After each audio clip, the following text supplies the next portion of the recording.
எதை வேணாலும் தியாகம் பண்ணுங்க, என்ன வேணாலும் பண்ணுங்கள், நாம சங்கீர்த்தனம் மட்டும் விடாதீங்க. நாம சங்கீர்த்தனத்தை தக்க வச்சுக்கிறதுக்காக நாம் இதெல்லாம் தூக்கி போட்டு வந்து நேரணும். நல்லா புரிஞ்சுக்கணும். இப்போ நான் சொல்கிற விஷயம் புரியுதான்னு தெரில, நானே கொஞ்சம் குழப்பம் போல இருக்குது. ஏன்னா எப்படின்னா நமக்கு வந்து என்னென்னா உலக விஷயங்களை பார்த்தா அவர்களுக்கு முக்கியமாக தோன்ற விஷயம் நம்மளுக்கு முக்கியமாக தோணும். ஆனால் நாம சங்கீர்த்தனம் முக்கியமாக அவங்களுக்கு தோணாது. அதனால் நம்மளுக்கு முக்கியமாக தோணாமல் போயிடும்.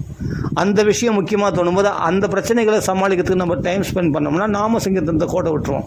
நாம சங்கீர்த்தனம் நம்ம ரெகுலராக பண்ணிட்டு இருந்தோம். இப்போ என்னன்னா தெரியாமல் இப்போ அவங்களோட பௌதிகவாதிகளோட சேர்ந்ததுனால நெகட்டிவ் தாட்ஸ் நம்மளோட இப்போ அது மாதிரி காரியங்கள், அது மாதிரி உலக விஷயங்கள் முக்கியமானதாக தென்பட்டதுனால அந்த கடமைகள்ன்ற பேரால் வரக்கூடிய பொறுப்புகள், அப்போ அந்த விஷயங்கள் வந்து நமக்கு முக்கியமாக தோணுதல அதில் நம்ம கவனம் செலுத்துவோமே தவிர நாம விஷயமான கவனத்தை நாம் விட்டுடுவோம். ஏன் அது முக்கியமாக தோணுச்சுன்னா அதை முக்கியமாக நினைக்கிறவர்களோடு சேர்ந்ததுனால நம்மளுக்கு அது முக்கியமாக தோணுச்சு. அதுக்கு முன்னாடி தோணலையேன்னா அவங்களோட சேராமல் இருந்ததுனால அது தோணல. நாம சங்கீர்த்தனமே பெருசாக தோணுச்சு. அப்போ நாம சங்கீர்த்தனம் எல்லாத்தையும் பாசிபிள் உங்களுக்கு ஆகிடும். எல்லாமே பாசிட்டிவாக ஆக்கிடும். நெகட்டிவோட பாசிட்டிவாக மாற்றிடும். அது அப்படிப்பட்ட சக்தி உடையது. நாம சங்கீர்த்தனால் முடியாது எதுவுமே கிடையாதுன்ற அளவுக்கு நமக்கு நாம சங்கீர்த்தத்தில் தீவிரமாக ஈடுபட்டிருப்போம். நாம சங்கீர்த்தனத்தில் அவ்வளோ பக்தி உடையவர்களாக நாமத்தை அப்படி உறுதியாக நம்பியிருப்போம். ஆனால் அந்த நம்பிக்கை இப்போ இன்றைக்கி அங்கே குறைஞ்சி போச்சு. இன்றைக்கி இந்த விஷயம் முக்கியமாக தோணுது, அந்த விஷயம் முக்கியமாக இருக்குது. லௌகிக விஷயங்கள் வந்து சில விஷயங்கள் வந்து இன்றைக்கி முக்கியமாக தோணுதேன்னா நாம சங்கீர்த்தனத்தில் வீழ்ச்சி அடைய வைக்க கலியானவன் இது மாதிரி உறவினர்கள் மூலமாக, நம்ம சொந்த பந்துக்கள் மூலமாக இப்படி நெகட்டிவ் தாட்ஸ் உடையவங்களோட சேர்ந்து நமக்கும் அதை டிவைட் பண்ணிட்டோம். அவ்வளோதான். அப்புறம் நம்ம என்ன நாம சங்கீர்த்தனம் பார்த்துக்கலாம் விட அப்படின்ற அளவுக்கு அலட்சிய புத்தி வந்துடும். ரொம்ப ஜாக்கிரதையாக இருக்கணும். நாம சங்கீர்த்தனம் ரொம்ப வசதி, ரொம்ப ரொம்ப பெருசு. ஒரு க்ஷணம் நாம சங்கீர்த்தனம் இல்லாமல் பொழுது போச்சுன்னா கூட நம்மளுக்கு பெரிய லாஸ் தான். அப்படி நினைக்கணும். அப்படி நினைக்கிற மனப்பான்மை யாருக்கு அந்த விழிப்புணர்வோடு இருக்கிறார்களோ நிச்சயமாக அவர்கள் படைத்து கொண்டார்கள். அவர்கள் எப்போவுமே சுகவாசி தான். ஆனால் கொஞ்சம் மனசில் நம்ம இதிலேருந்து கொஞ்சம் டிவியேட் ஆகிற மாதிரி எந்த சூழ்நிலைகள் வந்தாலும் அதில் டிவியேட் ஆகாமல் நம்ம மனசை பாதுகாத்துக்க வேண்டியது நம்ம பொறுப்பு. இந்த நாம சங்கீர்த்தனத்தினால உனக்கு எல்லாமே கிடைக்கும். எல்லாமே கிடைக்கும். வார்த்தையில் தெளிவு கிடைக்கும், சிந்தனையில் தெளிவு உண்டாகும், வாழ்க்கையில் தெளிவு உண்டாகும். போகிற பாதை ஸ்மூத்தாக இருக்கும். கல் முள் இருக்காது, பள்ளமேடு இருக்காது. கண்ணை முடின்னு போகலாம் நீ. அப்போ நீங்கள் முடிவு எடுக்கிறது சரியான முடிவாக இருக்கும். நீங்கள் சொல்கிறது பலிக்கும். உங்கள் வார்த்தைக்கு ஒரு சக்தி இருக்கும். உங்கள் வார்த்தைக்கு ஒரு வீரியம் இருக்கும். நீங்கள் சொல்கிறது நடக்கும். நீங்கள் நினச்சது நடக்கும்.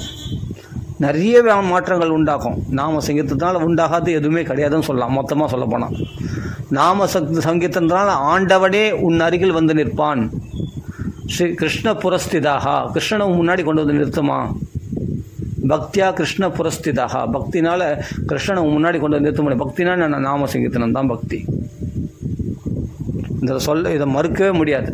பக்தினா நாம சங்கீர்த்தனம் தான். நாம இல்லாத பக்தி எதுவுமே கிடையாது.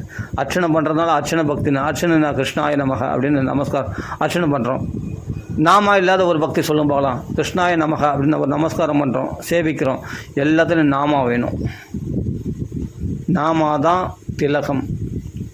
எப்படி ஸ்ரீமத் பாகவதத்தில் நடுநாயகமாக திகழக்கூடிய அஜாமில உபாக்கியானமானது 2 புருவத்துக்கு நடுவில் நெத்தியில் பொட்டு வச்சா எப்படி மங்களகரமாக ஒரு பெண் காட்சியளிக்கின்றாலோ அதுபோல் பாகவதத்துக்கு அலங்காரமாக இருக்கக்கூடியது அஜாமில உபாக்கியானம்.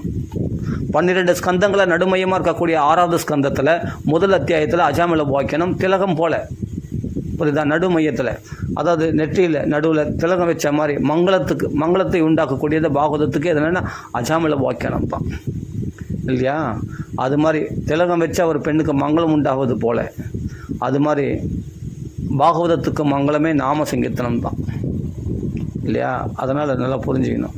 அதனால் 2த்துக்கு அந்த 12 ஸ்கந்தங்களை நடுமையமாக 6வது ஸ்கந்தத்தில் வச்சுருக்காங்க பாருங்கள். முதல் அத்தியாயத்தில் அஜாமில உபாக்கியானம் நாம மகாத்மியத்தை சொல்லக்கூடிய கதையாக அங்கே இதிகாசத்தை வைத்திருக்கிறார்கள் பாருங்கள். அது இதிகாசம், அது நடந்த விஷயம். அஜாமில உபாக்கியானம் ஆமாம், பூர்வ இதிகாசம் உதாகிருதம் அப்படின்னு சொல்லி உதாரணமாக இந்த இதிகாசத்தை சொல்கிறேன். கான்யகுப்ஜே ஜகச்சஸ்து தாசி பதிர் அஜாமிலஹா நாம்னா நஷ்ட சதாச்சாரோ சம்சர்க்க தூஷிதா அப்படின்னு. சங்கத்தினால்தான் ஒரு மனுஷன் தூஷணம் ஆகிறான்.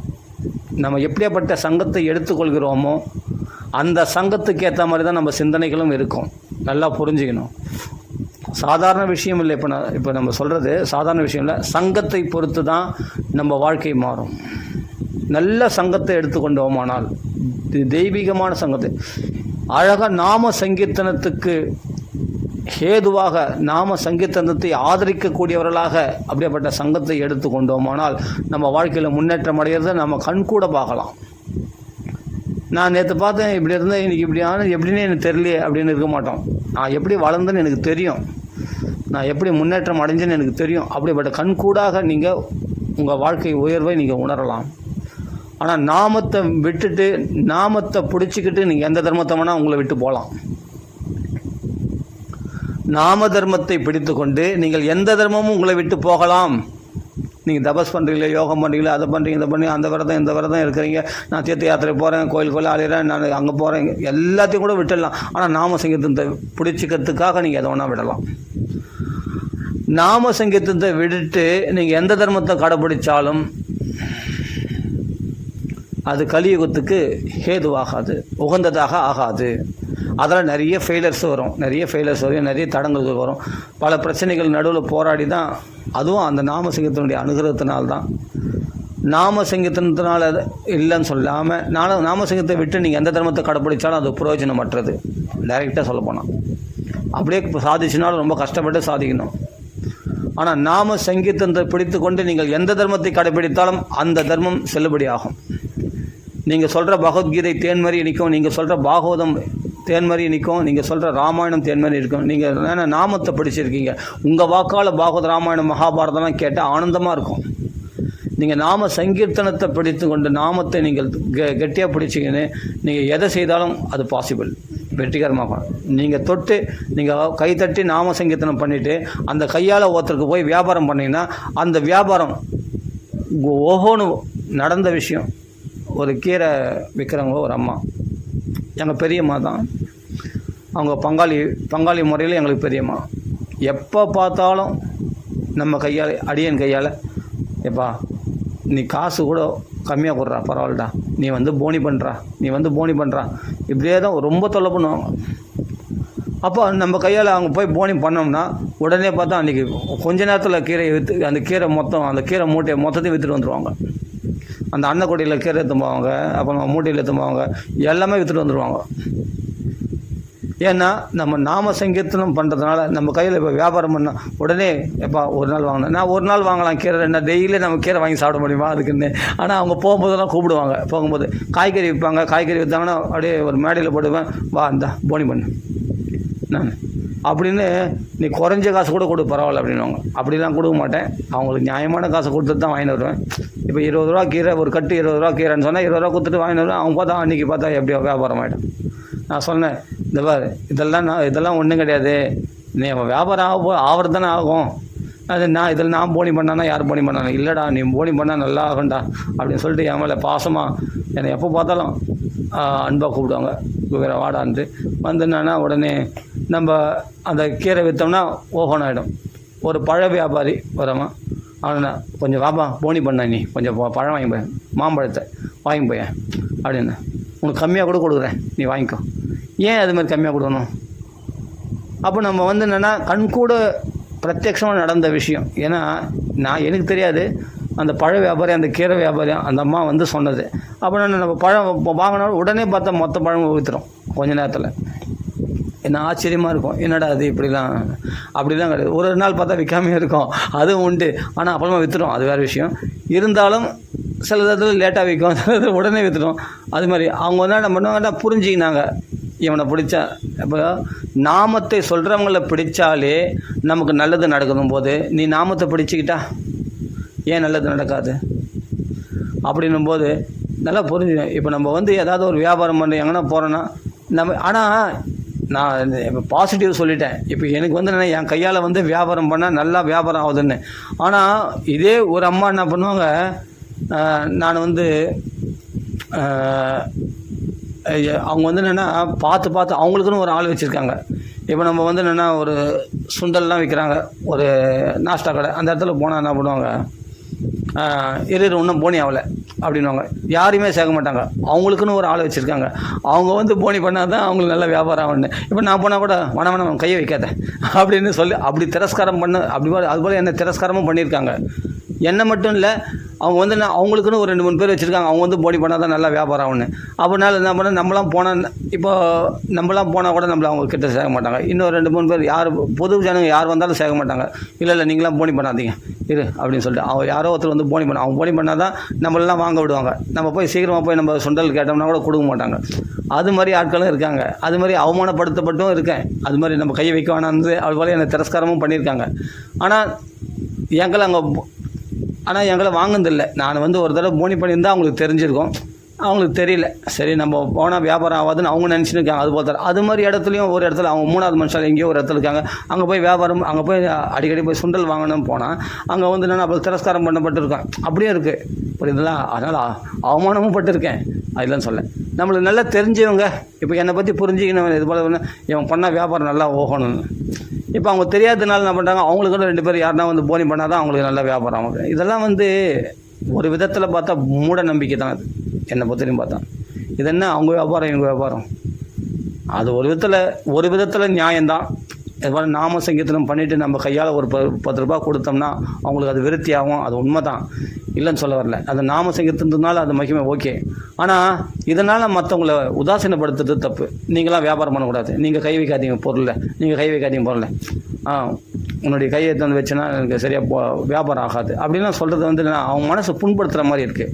அதனால் அது எனக்கு என்னென்னா அது நியாயமானது தெரிஞ்சால் கூட ஒரு கையால் போனி ஆகும்னு தெரிஞ்சால் கூட என்னை பொறுத்த அது தேவையில்லைன்றேன். யார் போனி பண்ணானா உன் மனசு நல்லா இருக்குன்னா நீ நாமா சொல்லு, உனக்கு ஆட்டோமேட்டிக்காக நல்லா வியாபாரம் ஆகும். அதுதான் நீ நாமா சொல்லு. அப்போ போனி பண்ணுறவங்க கையால் இருந்தால் கூட ஆனால் மற்றவங்க மனசை புண்படுத்துகிற மாதிரி அவங்களாம் வந்து கை வைக்கக்கூடாதுன்னு சொன்னால் அவங்களாம் வியாபாரம் பண்ண விட அது மனசு கஷ்டமாக இருக்குது எனக்கு. என்ன இப்படி பண்ணுறாங்கண்ணே, சரி இனிமேல்ட்டு இங்கே வாங்க வர வேணாம் அப்படின்ற எண்ணம் வந்துடுது இல்லையா நமக்கு. சொல்கிறேன் சரி இது போகட்டும். இது ஒரு உதாரணத்துக்காக சொன்னேன். இது மட்டும் இல்லை, நம்ம எடுத்த காரியம்லாம் கைகூடும். நாம சங்கீர்த்தனத்தினால கிடைக்காத விஷயமே கிடையாது. அவங்க ஆசீர்வாதம் பண்ணாங்கன்னா அது பலிக்கும். அதே சமயத்தில் அவங்க மனசு புண்பட்டாலும் அது வேலை செய்துடும். அதையும் பார்த்துக்கணும். அதனால் நாம சங்கீர்த்தனம் பண்ணுறவங்க தயவுசெய்து கோபப்படக்கூடாது. யார் நிமித்தமாகவும் கோபப்பற்றவும் கூடாது. சாபம் பண்ணுற அனுகிரகம் பண்ணுறவங்களுக்கு சக்தி இருக்கிற மாதிரி சாபம் கொடுக்குறவங்க சக்தி உண்டு. அதனால் நாம சொல்கிறவங்க யாரையும் அவதூறாக ஒரு வார்த்தை பேசிடாதீங்க, சொல்லிடாதீங்க. அது எங்கன்னா பழிச்சு போச்சுன்னா அது அமங்கலத்தை உண்டாக்கிடும்.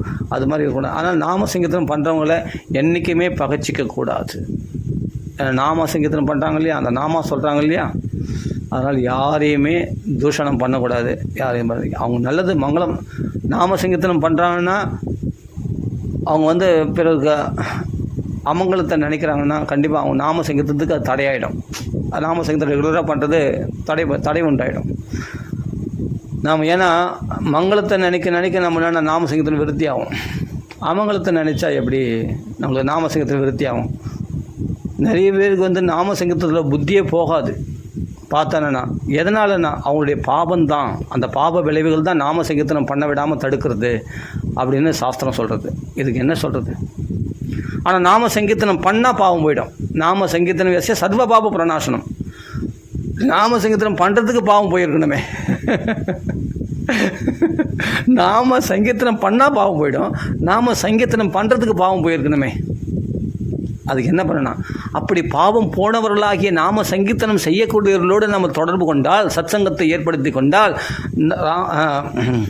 ராமா ராமா ராமா என்ற நாமம் சொல்லுவோம், நாமம் சொல்லவில்லா நல்லவரோடு சேர்வோம் அப்படின்னு ஒரு பாட்டு இருக்குது. அப்படின்னா நல்லவர் யாருன்னா அந்த நாமா சொல்கிறவங்க தான் நல்லவங்க. அந்த நாமா சொல்கிறவங்களோட நம்மளும் சேர்ந்துட்டோம்னா நம்மளுக்கு நாமா வந்துடும். நம்ம தான் அவங்களோட சேர மாட்டோமே. நம்ம தான் குடும்ப காரியங்கள் உலக விஷயங்கள் பெருசாக தோணு சாக்கு போக்கு சொல்லி நம்ம தான் ஒதுங்கிடுவோமே. அப்படி ஒதுங்காமல் துணிஞ்சடிச்சு நம்ம அந்த சத்சங்கத்தோடு கூட சேர்ந்து நீயும் கைதட்டி நாம சொன்னா ராம ராம ராம ராமன்னு கத்துறனா உனக்கும் அந்த தொத்து வியாதி ஒட்டிக்கும். அந்த தொத்து வியாதி ஒட்டிக்கும், உங்களுக்கு தொற்று நோய் ஒட்டிக்கொண்டானால் நீங்கள் தொடர்ந்து நாம சங்கீர்த்தனம் செய்வீர்கள். உங்கள் வீட்டில் வந்து எவ்வளோ பேர் தெரியுமா நிறைய பேர் நாம சங்கீர்த்தனத்தில் வீழ்ச்சி அடைஞ்சிருக்காங்க. நல்லா நாம சங்கீர்த்தனம் பண்ணவங்க அப்படியே போய் விட்டுட்டு சுத்தமாக நான் பரம பௌதிகத்தில் போய் விழுந்தேன். ஏன்னா ஒரு காலத்துக்கு அப்புறமா என்னென்னா அவங்களுக்கு அந்த நாம சங்கீர்த்தனம் சலிப்பு உண்டாக்கிடுச்சு. ஏன்னா லௌகிகமான கவலைகள், நம்ம இவ்வளோ ஏழ்மையாக இருக்கிறோமே, நம்மளுக்கு இவ்வளோ கடன் பிரச்சனைகள் இருக்கே, நம்ம வீட்டில் வந்து என்னென்னா நம்ம குடும்பத்தில் இருக்கிற இவங்கெல்லாம் கல்யாணம் பண்ணணுமே, நம்ம குடும்ப பொறுப்புகள் இருக்கே அப்படின்னு அந்த கவலைகள் வந்து மேலே அழுத்துச்சுன்னு சொன்னால் அந்த நாம சங்கீர்த்தனத்தை கொஞ்சம் தடத்திடுவாங்க. நான் பார்த்துருக்கேன், அதுக்காக சொல்கிறேன். என் பொண்ணு கல்யாணம் வச்சுருக்கேன்பா, இப்போ நான் நாம சங்கீர்த்தனம் நான் வர முடியாது அப்படின்னு சொல்கிறத நான் பார்த்துருக்கேன். கோயிலுக்கு ரெகுலராக வரவங்க, நாம சங்கீர்த்தனம் வரவங்க வரமாட்டாங்க. ஏன்னா கொஞ்சம் வேலை இருக்குது, கொஞ்சம் பிரச்சனை இருக்குது, நல்லா தான் நாம சங்கீர்த்தனம் பண்ணிருந்தவங்க எப்படி விட்டாங்கன்னா அதுதான் களி.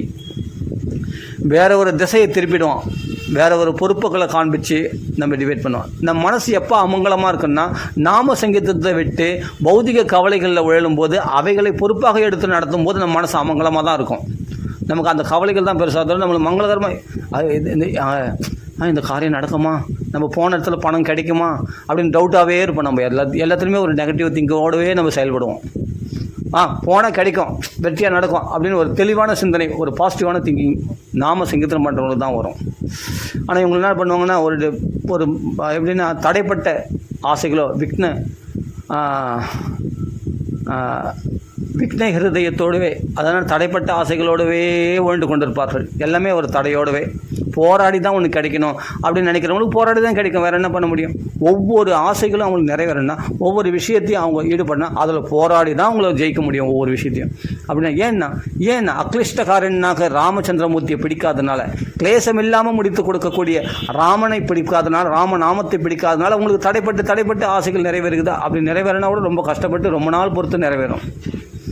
சுலபத்தில் பகவான் சாதிச்சு கொடுத்துருவான் அவன் நாமத்தை பிடிச்சிருந்தா, ராமநாமத்தை. ஆனால் நம்ம அப்படி செய்ய மாட்டோம்.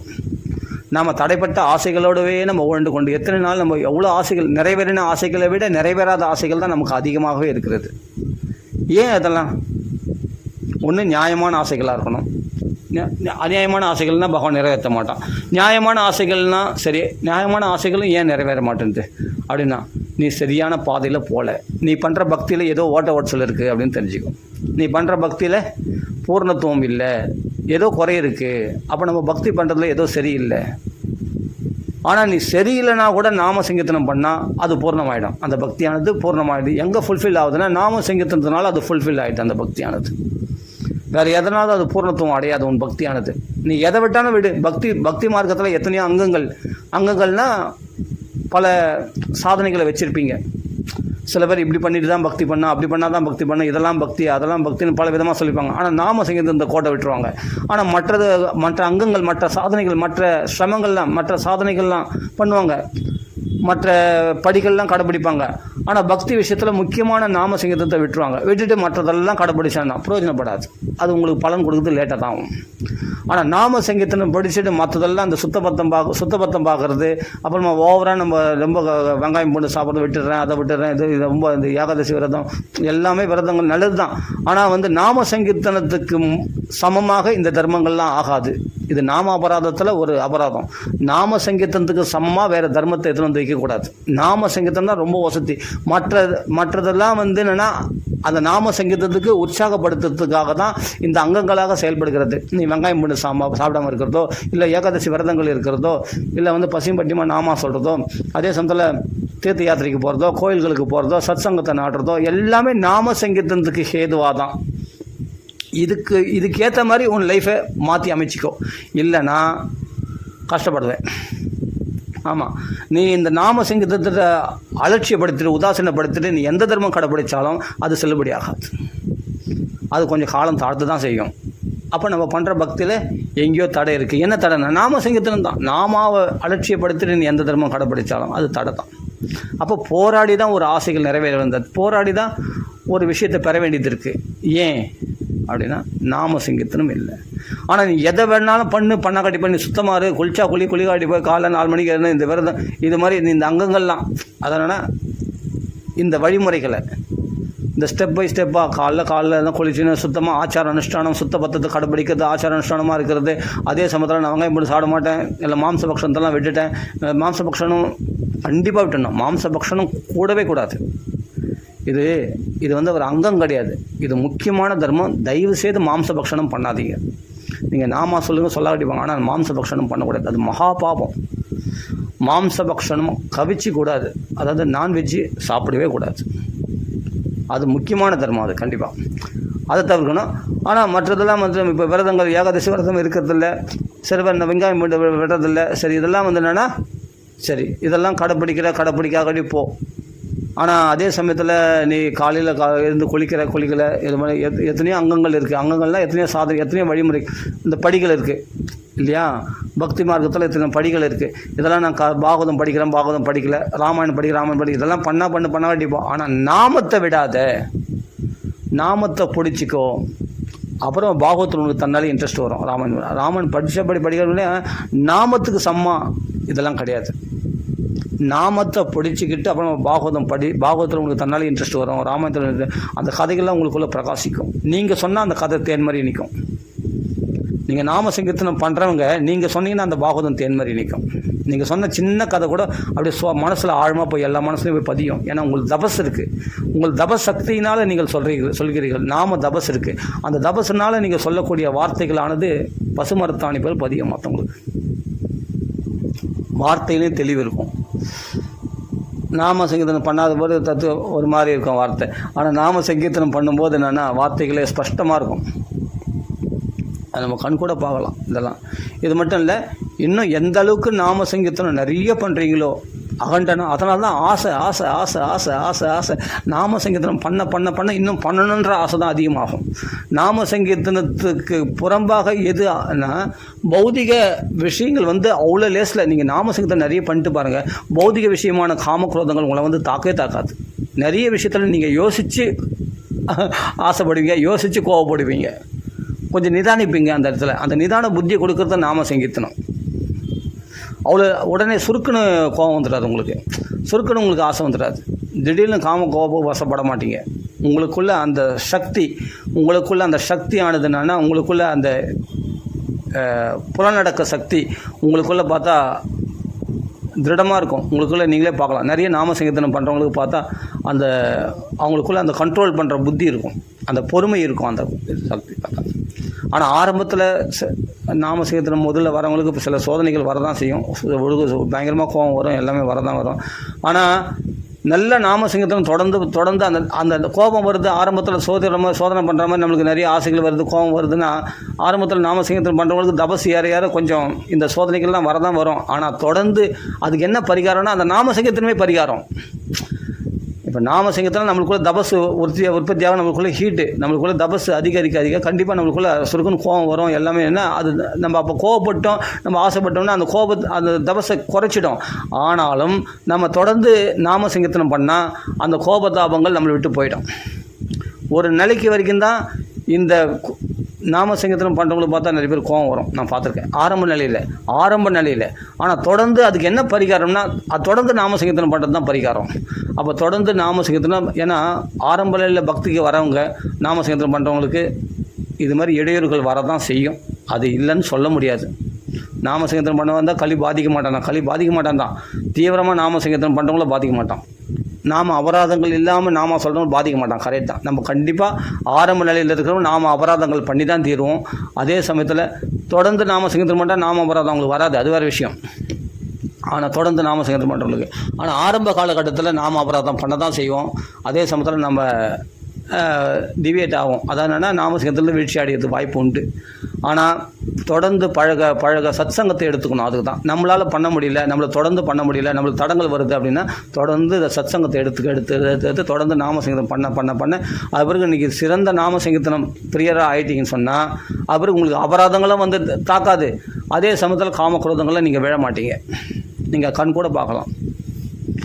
அப்படியே நீங்கள் தெரியாமல் காமக்ரோதத்தில் ஏதாவது கொஞ்சம் நம்ம விழுந்தால் கூட அது பெருசாக உங்களை பாதிக்காது. அது பெரிய பாவமாக வந்து உங்களை தாக்காது. அதனால் பாதிக்கப்பட மாட்டீங்க. நீங்கள் மேலே முன்னேற்றம் தான் அடைவீங்க. இது வந்து ஹரிதாஸ் தாகூர் கதையிலையும் பார்த்தோம், துக்காராம் தாஸ் கதையிலையும் பார்த்தோம். அந்த நாமா சொல்கிறவங்களுடைய எல்லார் கதைகளையும் பாருங்களேன், உங்களுக்கு நல்லா புரியும் ஈஸியாக. இப்போ நான் சொல்கிறத விட அப்படியே அந்த கதையை பார்த்தா நம்மளுக்கு உதாரணமாக எல்லாமே கிடச்சிடும். நம்ம கேட்குற கேள்விக்கான ஆன்சர் கிடச்சிடும். மகானுடைய சரித்திரம் தான் நம்மளுக்கு கேட்குறதுக்கு. நம்ம நாம சங்கீர்த்தனம் பண்ணால் எப்படி இருப்போம் அப்படின்னா அவங்க வாழ்க்கையை பாருங்கள் எப்படி இருக்காங்கன்னு. ஆனந்தமாக இருக்காங்க, அது மாதிரி இருப்பீங்க. அதான் ஆரம்பத்தில் ஒன்றா சோதனை வரும், போக போக பார்த்தா அந்த சோதனையே உங்களுக்கு சுகமாக மாறிடும். அப்படின்னு இல்லை, சோதனையே வராது, பகவான் பாதுகாப்பான். அதனால் எல்லாம் கடந்து தான் வரணும், வேறு வழி கிடையாது. இது வந்து என்ன, மாயைக்கு எதிரான போராட்டம் தானே இது. ஆன்மீக பாதிய பக்தி மார்க்கமே மாயைக்கு எதிரான போராட்டம் தானே. அப்போ கொஞ்சம் சிலது கஷ்டங்கள்லாம் கடந்து தான் வரணும். நான் மெயினாக எங்கே திரும்ப அடிக்கும், நாமசிங்கத்துக்கு வந்து அடிப்போம். எங்கே கை வச்சனே அங்கே இங்கே எங்கன்னா போகக்கூடாதா, நேராக கை வச்சா இங்கே தான் வைக்கணுமா கையை, நாமசிங்கத்தில் வந்து கை வைப்பான் கலிபுருஷன். ஃபஸ்ட்டு அதை தான் தடை பண்ணுவான். பரிசுத்தை போய் முதல்ல சாகடிக்கணும்னு நினச்சான் பாரு கலிபுருஷன். அவனை வீழ்த்தினா தான் உள்ள களி பிரவேசிக்கும். ஏன்னா சூதாடுற இடத்துல, மதுபானம் பண்ணுற இடத்துல, மாம்சபக்ஷணம் பண்ணுற இடத்துல, வேசியா சங்கம் கொள்கிற இடத்துல தான் இப்போ கலிபுருஷன் இருக்கணும் அப்படின்னு சொல்லிட்டு இடம் கொடுத்துட்டான். அப்போ எங்கே பார்த்தாலும் வந்து பார்த்தா நாமசிங்கத்தை பிரச்சாரம் பண்ணிட்டார் பரிசுத்த மகாராஜ். எங்கே பார்த்தாலும் கிருஷ்ணநாமம் பிரகாசிக்குது, எங்கே பார்த்தாலும் பாகவத பாராயணம் நடக்குது, எங்கே பார்த்தாலும் பாகவத மேலே பகவானுடைய கதைகள் பிரகாசிக்குது, எங்கே போனாலும் பரிசுத்தனுடைய தாத்தாக்களாகிய பாண்டவருடைய புகழை பாடுகிறார்கள், கிருஷ்ணனுடைய புகழை பாடுகிறார்கள். அப்போ தான் பரிசுத்த திக்வச்சையும் போகும்போது இத்தனையும் எல்லாம் க்ஷேமமாக நடக்குது. இந்த பாகவதர்மும் க்ஷேமம் நடத்திட்டான். அப்படின்னா எங்கே பார்த்தாலும் பாகவதர்மம் பிரசவி, களி உள்ளே பிரவேசிக்க முடியல, களி உள்ள தொட முடியல, உள்ளே புகவே முடியல. என்ன பண்ணுறதுன்னு யோசித்தான். இந்த மக்களிடத்தில் என்னுடைய சாமர்த்தியத்தை காட்ட முடியாது, கலியுகமாச்சு, என்னுடைய ஆட்சியாச்சு, என்னுடைய ஆட்சியில் பரிசுத்த ராஜ்யத்தை ஆள்றானே, அவனை வந்து நம்ம அவனுடைய ஆட்சி காலத்தில் நம்ம உள்ளே புகவே முடியலையே, எப்படி இருக்கும் அப்படின்னு கோபரமாக இருந்தால் கலிபுருஷனுக்கு பார்த்தான். என்ன எங்கே பார்த்தாலும் மாம்சபக்ஷணமோ அது எதுவுமே ஜீவம்சை பண்ணுறது எதுவுமே கிடையாது. அதே சமயம் சூதாட்டமும் எங்கேயும் கிடையாது, வேசிய சங்கம் எங்கேயும் கிடையாது. எங்கே பார்த்தாலும் என்ன ஹரே ராமா ஹரே கிருஷ்ணா அப்படின்னு பகவான் நாமா எங்கே பார்த்தாலும் கர்ஜிக்கிறாங்க. எங்கே பார்த்தாலும் பாகவத மேளா நடக்குது, அங்கங்கே சப்தாகம் நடக்குது, நிறைய கிருஷ்ண பக்தி அதிகமாக பிரகாசிக்குது பரிசுத்தனுடைய ஆட்சி காலத்தில். களி உள்ளே பிரவேசிக்க முடியல, என்ன பண்ணுறது தான். ஃபஸ்ட்டு அந்த பரிசுத்தை கீழே வீழ்த்தினால் ஒழிய நம்மளுக்கு உள்ளே பிரவேசிக்க வாய்ப்பு. ஃபஸ்ட்டு அவனை கீழே வீழ்த்தணும். அப்போ பரம பாகவதனாகிய பகவானாலேயே விஷ்ணுராதன் என்று சொல்லப்பட்ட கர்ப்பத்தில், உத்தரனுடைய கர்ப்பத்தில் பரிசுத்தோட இவனும் கர்ப்பவாசம் செய்தவனாகிய உத்தராயனகா, உத்தரையினால் அயனம், உத்தரையினுடைய கர்ப்பத்தில் அயனம் சயனித்து கொண்டிருந்தவன் ஆகிய கிருஷ்ணன். அதனால தான் உத்தராயணன். அந்த உத்தராயணனை எதிர்பார்த்துருந்து, அந்த உத்தராயணன் ஆகிய கிருஷ்ணனை எதிர்பார்த்து கொண்டிருந்தால் வாஞ்சிதஸ்து உத்தராயணகா, யார் பீஷ்மாச்சாரியர் எதிர்பார்த்துன்னு தான் படுத்துன்னு இருந்தாராம், அம்பு படிக்கல. அந்த உத்தரன் வயிற்றுக்குள்ள சயனித்து கொண்டிருந்தவன் ஆகிய அந்த கிருஷ்ணனை எதிர்பார்த்து கொண்டிருந்தாராம் பீஷ்மாச்சாரியார். அதனால தான் உத்தராயணத்துக்கு எதிர்பார்த்துருந்தாராம். வாஞ்சிதஸ்து உத்தராயணன் அப்படின்னு பதம் வரும். உண்மையிலே உத்தராயண காலமோ தட்சிணாயன காலமோ முக்கியம் இல்லை, யோகிகள் உயிர் விடுறது. பகவானை எதிர்பார்த்து கொண்டு உட்கார்ந்துருந்தாராம். அந்த உத்தராயணனாகிய கிருஷ்ணனை எதிர்பார்த்து கொண்டு இருந்தாராம். வாஞ்சிதஸ்து, அதுக்கு வாஞ்சியாக இருந்தாராம் அவர் பீஷ்மாச்சாரியார். அப்போ கிருஷ்ணன் வந்தவொடனே பீஷ்மாச்சாரியார் நிஷ்கல பிரம்மத்தில் மோட்சம் அடைந்தார். அது வேறு விஷயம் இருக்கட்டும். இப்போ என்ன சொல்ல வரேன்னா, கர்ப்பத்தில் வந்து பரிசுத்தோட தான் ஒரு பிள்ளையாக அந்த சங்க சக்கர கதாதாரியாக பரிசுத்துக்கு தரிசனம் கொடுத்து ஏன்னா 30 வருஷம் பொறுத்து பாகவதம் கேட்க போகிறான். பரம பாகவதனாகிய மகாபௌருஷிகன் அப்படின்னு சுகாச்சாரியால் புகழப்பட்ட அந்த பரிசுத்துக்கு காட்சி கொடுப்பதற்காக பகவான் சங்கு சக்கர கதாதாரியாக கட்டவல் அங்குஷ்ட மாத்திரம் அமலஸ்புரட மௌலினம் அப்படின்னு சொல்லக்கூடிய கட்டவல் பிரமாணத்தில் பகவான் தரிசனம் கொடுத்தான் இல்லையா கர்ப்பவாசத்தில். பகவான் கர்ப்பவாசத்தில் இருப்பானா, ஒரு பக்தன் இருந்துட்டான்னா கர்ப்பவாசத்துலேயும் இருப்பானா. ஒரு பக்தன் இல்லைன்னு சொன்னார், பாகவதன் இல்லைன்னு சொன்னால் வைகுண்டத்தில் இருக்க மாட்டானா. நிஜலாபோ சர்வதாதோ விகாய, தன்னுடைய லோகத்தோடு விட்டு வந்துடுவானா. அப்படி இருக்கும்போது இந்த பரிசுத்தனுடைய கூட பகவான் தரிசனம் கொடுத்துன்னு இருந்தானா. அப்போ ஏன்னா அவன் அப்படிப்பட்ட பாகவதன் பரிசுத்து கர்ப்பஸ்ரீமான்னு சொல்லுவான். யாருக்குமே இந்த பாக்கியம் கிடைச்சிது. பிரகலாதனு கூட கர்ப்பவாசத்தில் ஞானோபதேசம் தான் கிடைச்சிது. கர்ப்பத்து ஸ்ரீமான்னு சொன்னால் கர்ப்பத்திலேயே பகவானை தரிசனம் பண்ணுறது இந்த ஒரு கதை தான், பரிசுத்து தான். ஆனால் பரிசுத்து மகாபாகவதன். அப்படியேப்பட்டவனை வீழ்த்தத்துக்கு என்ன வழி? டைரெக்டாக கலிபுருஷன் வீழ்த்த முடியாது இப்போது. ஆமாம், அவனுக்கு சாபதாபத்தை வாங்கி கொடுக்க முடியாது. ஏன்னா இப்போ நல்ல புண்ணியத்தில் இருக்கான், நல்ல பவரில் இருக்கான். இப்போது பரிசுத்து நல்ல புண்ணியங்களை நிறைய சேர்த்துக்கலாம், நிறைய நாமசங்கீதம் பண்ணி வச்சுக்கலாம், நல்ல பாவத்துக்கு எல்லாமே இருக்குது. என்னென்னா ராஜாக்களுக்கு ஒரு சுபாவம் உண்டு, வேட்டையாடுறது. அப்போ அந்த வேட்டையாடுறதுல ஜீவஹிம்சை இருக்குது.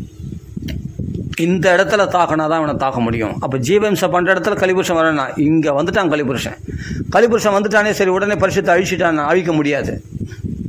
அவன் அந்த பரிசுத்து ஒரு அபராதம் பண்ணணும். ஒரு அபராதம் பண்ணி அந்த அபராதம் பண்ணவராகிய அந்த மகாத்மா சாபம் கொடுக்கணும். அந்த சாபத்தை இவன் அக்செப்ட் பண்ணிக்கணும். நல்லா புரிஞ்சுங்க, ஒரு பாகவதனுக்கு சாபம் வந்து நேராது. அப்படி சாபம் வந்தாலும் இவன் அதை ஏற்றுக்கணும். அந்த சாபத்தை இவன் விரும்பினவனாக இருக்கணும். அதனால் என்ன சொல்கிற, விரக்தி காரணம், வைரகத்துக்கு காரணமாக அமைஞ்சது சாபம் அப்படின்னு அவன் பரிசுத்தை அக்செப்ட் பண்ணிக்கணும், அந்த சாபத்தை ஏற்றுக்கொண்டான். இல்லைன்னா வச்சுங்களேன், இவன் சொல்கிற நாம சங்கீர்த்தனத்துக்கு வந்து எந்த பாவம் வந்து தாக்காது. ஏன்னா அம்பரீஷனுக்கே வந்து துர்வாச துக்கமாக பண்ண சாபம் கொடுத்தனால துர்வாச தான் துக்கம் அடைஞ்சார், அம்பரீஷன் வந்து பாதிக்கலை. பிராமண சாபம் கூட வந்து தாக்காது பக்தர்களுக்கு, அது உண்மை. அப்போ பரிசுத்து வந்து அந்த சாபம் தாக்குச்சேன்னு சாபம் தாக்கலை, சாபத்தை அவன் ஏற்றுக்கொண்டான், அக்செப்ட் பண்ணிக்கிட்டான். இல்லைன்னா சமிக மகரிஷியோ இல்லைன்னா அந்த சுருங்கிட்டு அந்த பிள்ளையோ தண்டிச்சிடலாம். பரிசுத்த ராஜாவாக இருந்து தண்டிச்சு நினச்சா தண்டிச்சிருக்கலாம், எனக்கு எப்படி சாபம் கொடுக்கலான்னு. ஆனால் அதெல்லாம் ஒரு சட்டம் பண்ணல. அந்த சாபத்தை வந்து அனுகூலமாக, விரக்தி காரணம், அது தனக்கு அனுகூலமாக அமைந்தது. ஏன்னா 30 வருஷம் இந்த இளம் வயசுலேயே பகவானை நல்ல பற்றுதல் அதிகமாகிட்ட பிறகு வயசான காலத்தில் பகவானை தேடி வரேன்னு சொல்கிறாங்க நிறைய பேர். 60 வயசில் வர முடியாதுன்றேன். பற்றுதல் மனசு வந்து இங்கே பாகவத்தில் உட்காந்தாலும் மனசானது வீட்டை பற்றி தான் நினச்சின்னு இருக்கும். ஆனால் பரிசுத்து 30 வயசுலேயே வைராக்கியம் அடைந்து விரக்தி காரணம், வைராக்கியத்துக்கு காரணமாக அமைஞ்சது என்னன்னா, சின்ன வயசுலேயே எல்லாத்தையும் திறந்துடலாம். இப்போ பகவானுடைய அனுகூலம், அது பகவானுடைய ஏற்பாடு அது அப்படின்னு தெரிந்து கொண்டு அந்த சபிக்கப்பட்டவர்களுக்கு நமஸ்காரம் பண்ணிவிட்டு நல்லது தான் நினச்சிட்டு அந்த சாபத்துக்கு இன்னும் 7 நாள் தான் அப்படின்னும் போது அந்த பரிசுத்தை வந்து சாபமாவது தாபமாவது அவருக்கு பரிகாரம் கேட்டால் கூட உடனே அவருக்கு பரிகாரம் வருது. அந்த சாபத்தை ஈஸியாக போக்கிடலாம், பெரிய விஷயமே இல்லை. பரிசுத்து பரிகாரம் கேட்டால் பரிகாரம் உண்டு. ஆனால் அவன் பரிகாரத்தை விரும்பல, தண்டனையை விரும்பினானா பரிசுத்து. ஏன் தண்டனையை விரும்பினானா, அந்த தண்டனை தனக்கு அனுகூலமாக இருக்கிறதுனால. இப்போ 7 நாள் பாகவதம் கேட்டு நம்ம பிராணத்தியாகமெல்லாம் பகவானை அடைஞ்சிடலாம் பாருங்கள், நல்ல விஷயம் தானே அப்படின்னு சொல்லிட்டு இராவதி என்ற தன்னுடைய மனைவி பிள்ளைகள் எல்லாரையுமே நாட்டு மக்களிடத்தில் ஒப்படைத்து விட்டு, பதவி வந்து மந்திரிகளிடத்தில் ஒப்படைத்து விட்டு, பதவியே தன்னுடைய ராஜ்யத்தை மந்திரிகளிடத்தில் ஒப்படைத்து விட்டு கங்கை கரையில் போய் அன்னாகாரமெல்லாம் உபவாசம் மேற்கொண்டிருந்தார் 7 நாள் இரவும் பகலுமாக. அப்போ சாதுக்கள் தேடி வந்துட்டாங்க. இப்படிப்பட்ட ஒரு பக்தன் அவன், அவனுக்கு தெரியும் அவன் வந்து தேகாபிமானம் உடையவன் கிடையாது, தேகாபிமானத்தை விட்டவன். அதனால தான் வந்து உயிரை காப்பாற்றிக்கணும்னு நினைக்கல. ஏன்னா பாகவதன், பரம பாகவதன் அவன் பக்குவம் அடைஞ்சவன். அதனால் வந்து 7 நாள் உயிர் போயிடுமே, தன்னை வந்து சாபத்திலேருந்து நிவர்த்தி பண்ணிக்கணும் அப்படின்னு நினைக்கல. பிரகலாதன் வந்து ஈட்டியில் சூலத்தினால குத்தும்போது குத்தாதீங்கன்னு சொன்னானா, பக்தர்கள் வந்து அந்த ஆபத்தை கண்டு பயப்பட மாட்டாங்க. பரத யோகீஸ்வரர் காளி கோயிலில் தன்னை வெட்ட வரும்போது பயந்தாரா? அவர்களால் பக்குவம் அடைந்தவர்கள். அவன் பரிசுத்த பக்குவம் அடைந்தவன். ஆனால் மரணத்தை கண்டு பயப்படவில்லை. அவன் பக்குவம் அடைஞ்சதுனால, நாம சங்கீர்த்தனம் நிறைய பண்ணியிருக்கிறதுனால, அதுவும் பாட்டனார்களே பரம பாகவத குடும்பத்தில் பிறந்ததுனால, பகவானால் ரட்சிக்கப்பட்டதனாகிய விஷ்ணுராதனாகிய அவன் வந்து கர்ப்பத்தில் இருக்கும்பொழுது பகவானே தரிசனம் பண்ணவன். என்னென்ன சாதனை பண்ணி பகவானை தரிசனம் பண்ணல, அந்த புண்ணியத்தின் பலன பைத்ரு சசேய பிரீத்தியத்தம் தத் கோத்திரசிய ஆத்த பாந்தவகா. அந்த பித்ருக்கள் எல்லாம் பரம பாகவதர்களாக இருந்தால, அந்த கோத்திரத்தில் பிறந்ததுனால கஷ்டப்பட்டவங்களுக்கு பந்துவாகிய பகவான் என் கர்ப்பத்தில் பர்மாஸ்திரத்திலிருந்து என்னை காப்பாற்றினானே, எனக்கு பந்துவா ஆத்ம பந்து. அப்படிப்பட்ட ஆத்ம பந்துவாகிய கிருஷ்ண பரமாத்மா உத்தர கர்ப்பத்திலிருந்து என்னை காப்பாற்றினானே அந்த பரமாத்மா. அப்படிப்பட்டவன் கர்ப்பத்தில் காப்பாற்றினவன் கர்ப்பத்தில் காப்பாற்றினவன் மற்ற எல்லா இடத்துலையும் காப்பாற்ற மாட்டானா? கர்ப்பத்தில் குழந்தையை காப்பாற்றணும் தானே எல்லாத்துலேயும் காப்பாற்றுறான், எல்லா ஜீவராசிகளையும். அந்த கர்ப்பத்திலேயே காப்பாற்றின அந்த விஷ்ணுராதனாகிய பகவான், விஷ்ணுவாகிய அந்த பகவான் என்னை வெளியில் காப்பாற்ற மாட்டானா? அப்போ ஏன் இந்த சாபம் வந்துன்னா, இதுவும் காப்பாற்றுறதுக்காக தான். ஏன்னா இந்த பிறவியோடு உனக்கு கடைசி பிறவி ஆகட்டும், சரம கலேவரமாகட்டும் அப்படின்னு சொல்லி தான் பகவானை மோட்சத்துக்கு அழைச்சதுக்காக தான் பகவானுடைய ஏற்பாடு. இது பகவானுடைய ஏற்பாடு. நம்ம தெரிந்து கொள்ள வேண்டும். நம்ம இஷ்டப்படி எதுவும் நடக்கணும்னு நினைக்கிறது இந்த அகங்காரம். நம்ம இஷ்டப்படி எல்லாம் நடக்கணும், நான் உயிரை போஷிக்கணும், நான் நோய் நொடி இல்லாமல் வாழணும், எல்லாம் ஓகே. இதெல்லாம் அகங்காரம் இருக்கிற வரைக்கும் இது மாதிரிலாம் யோசிப்போம்.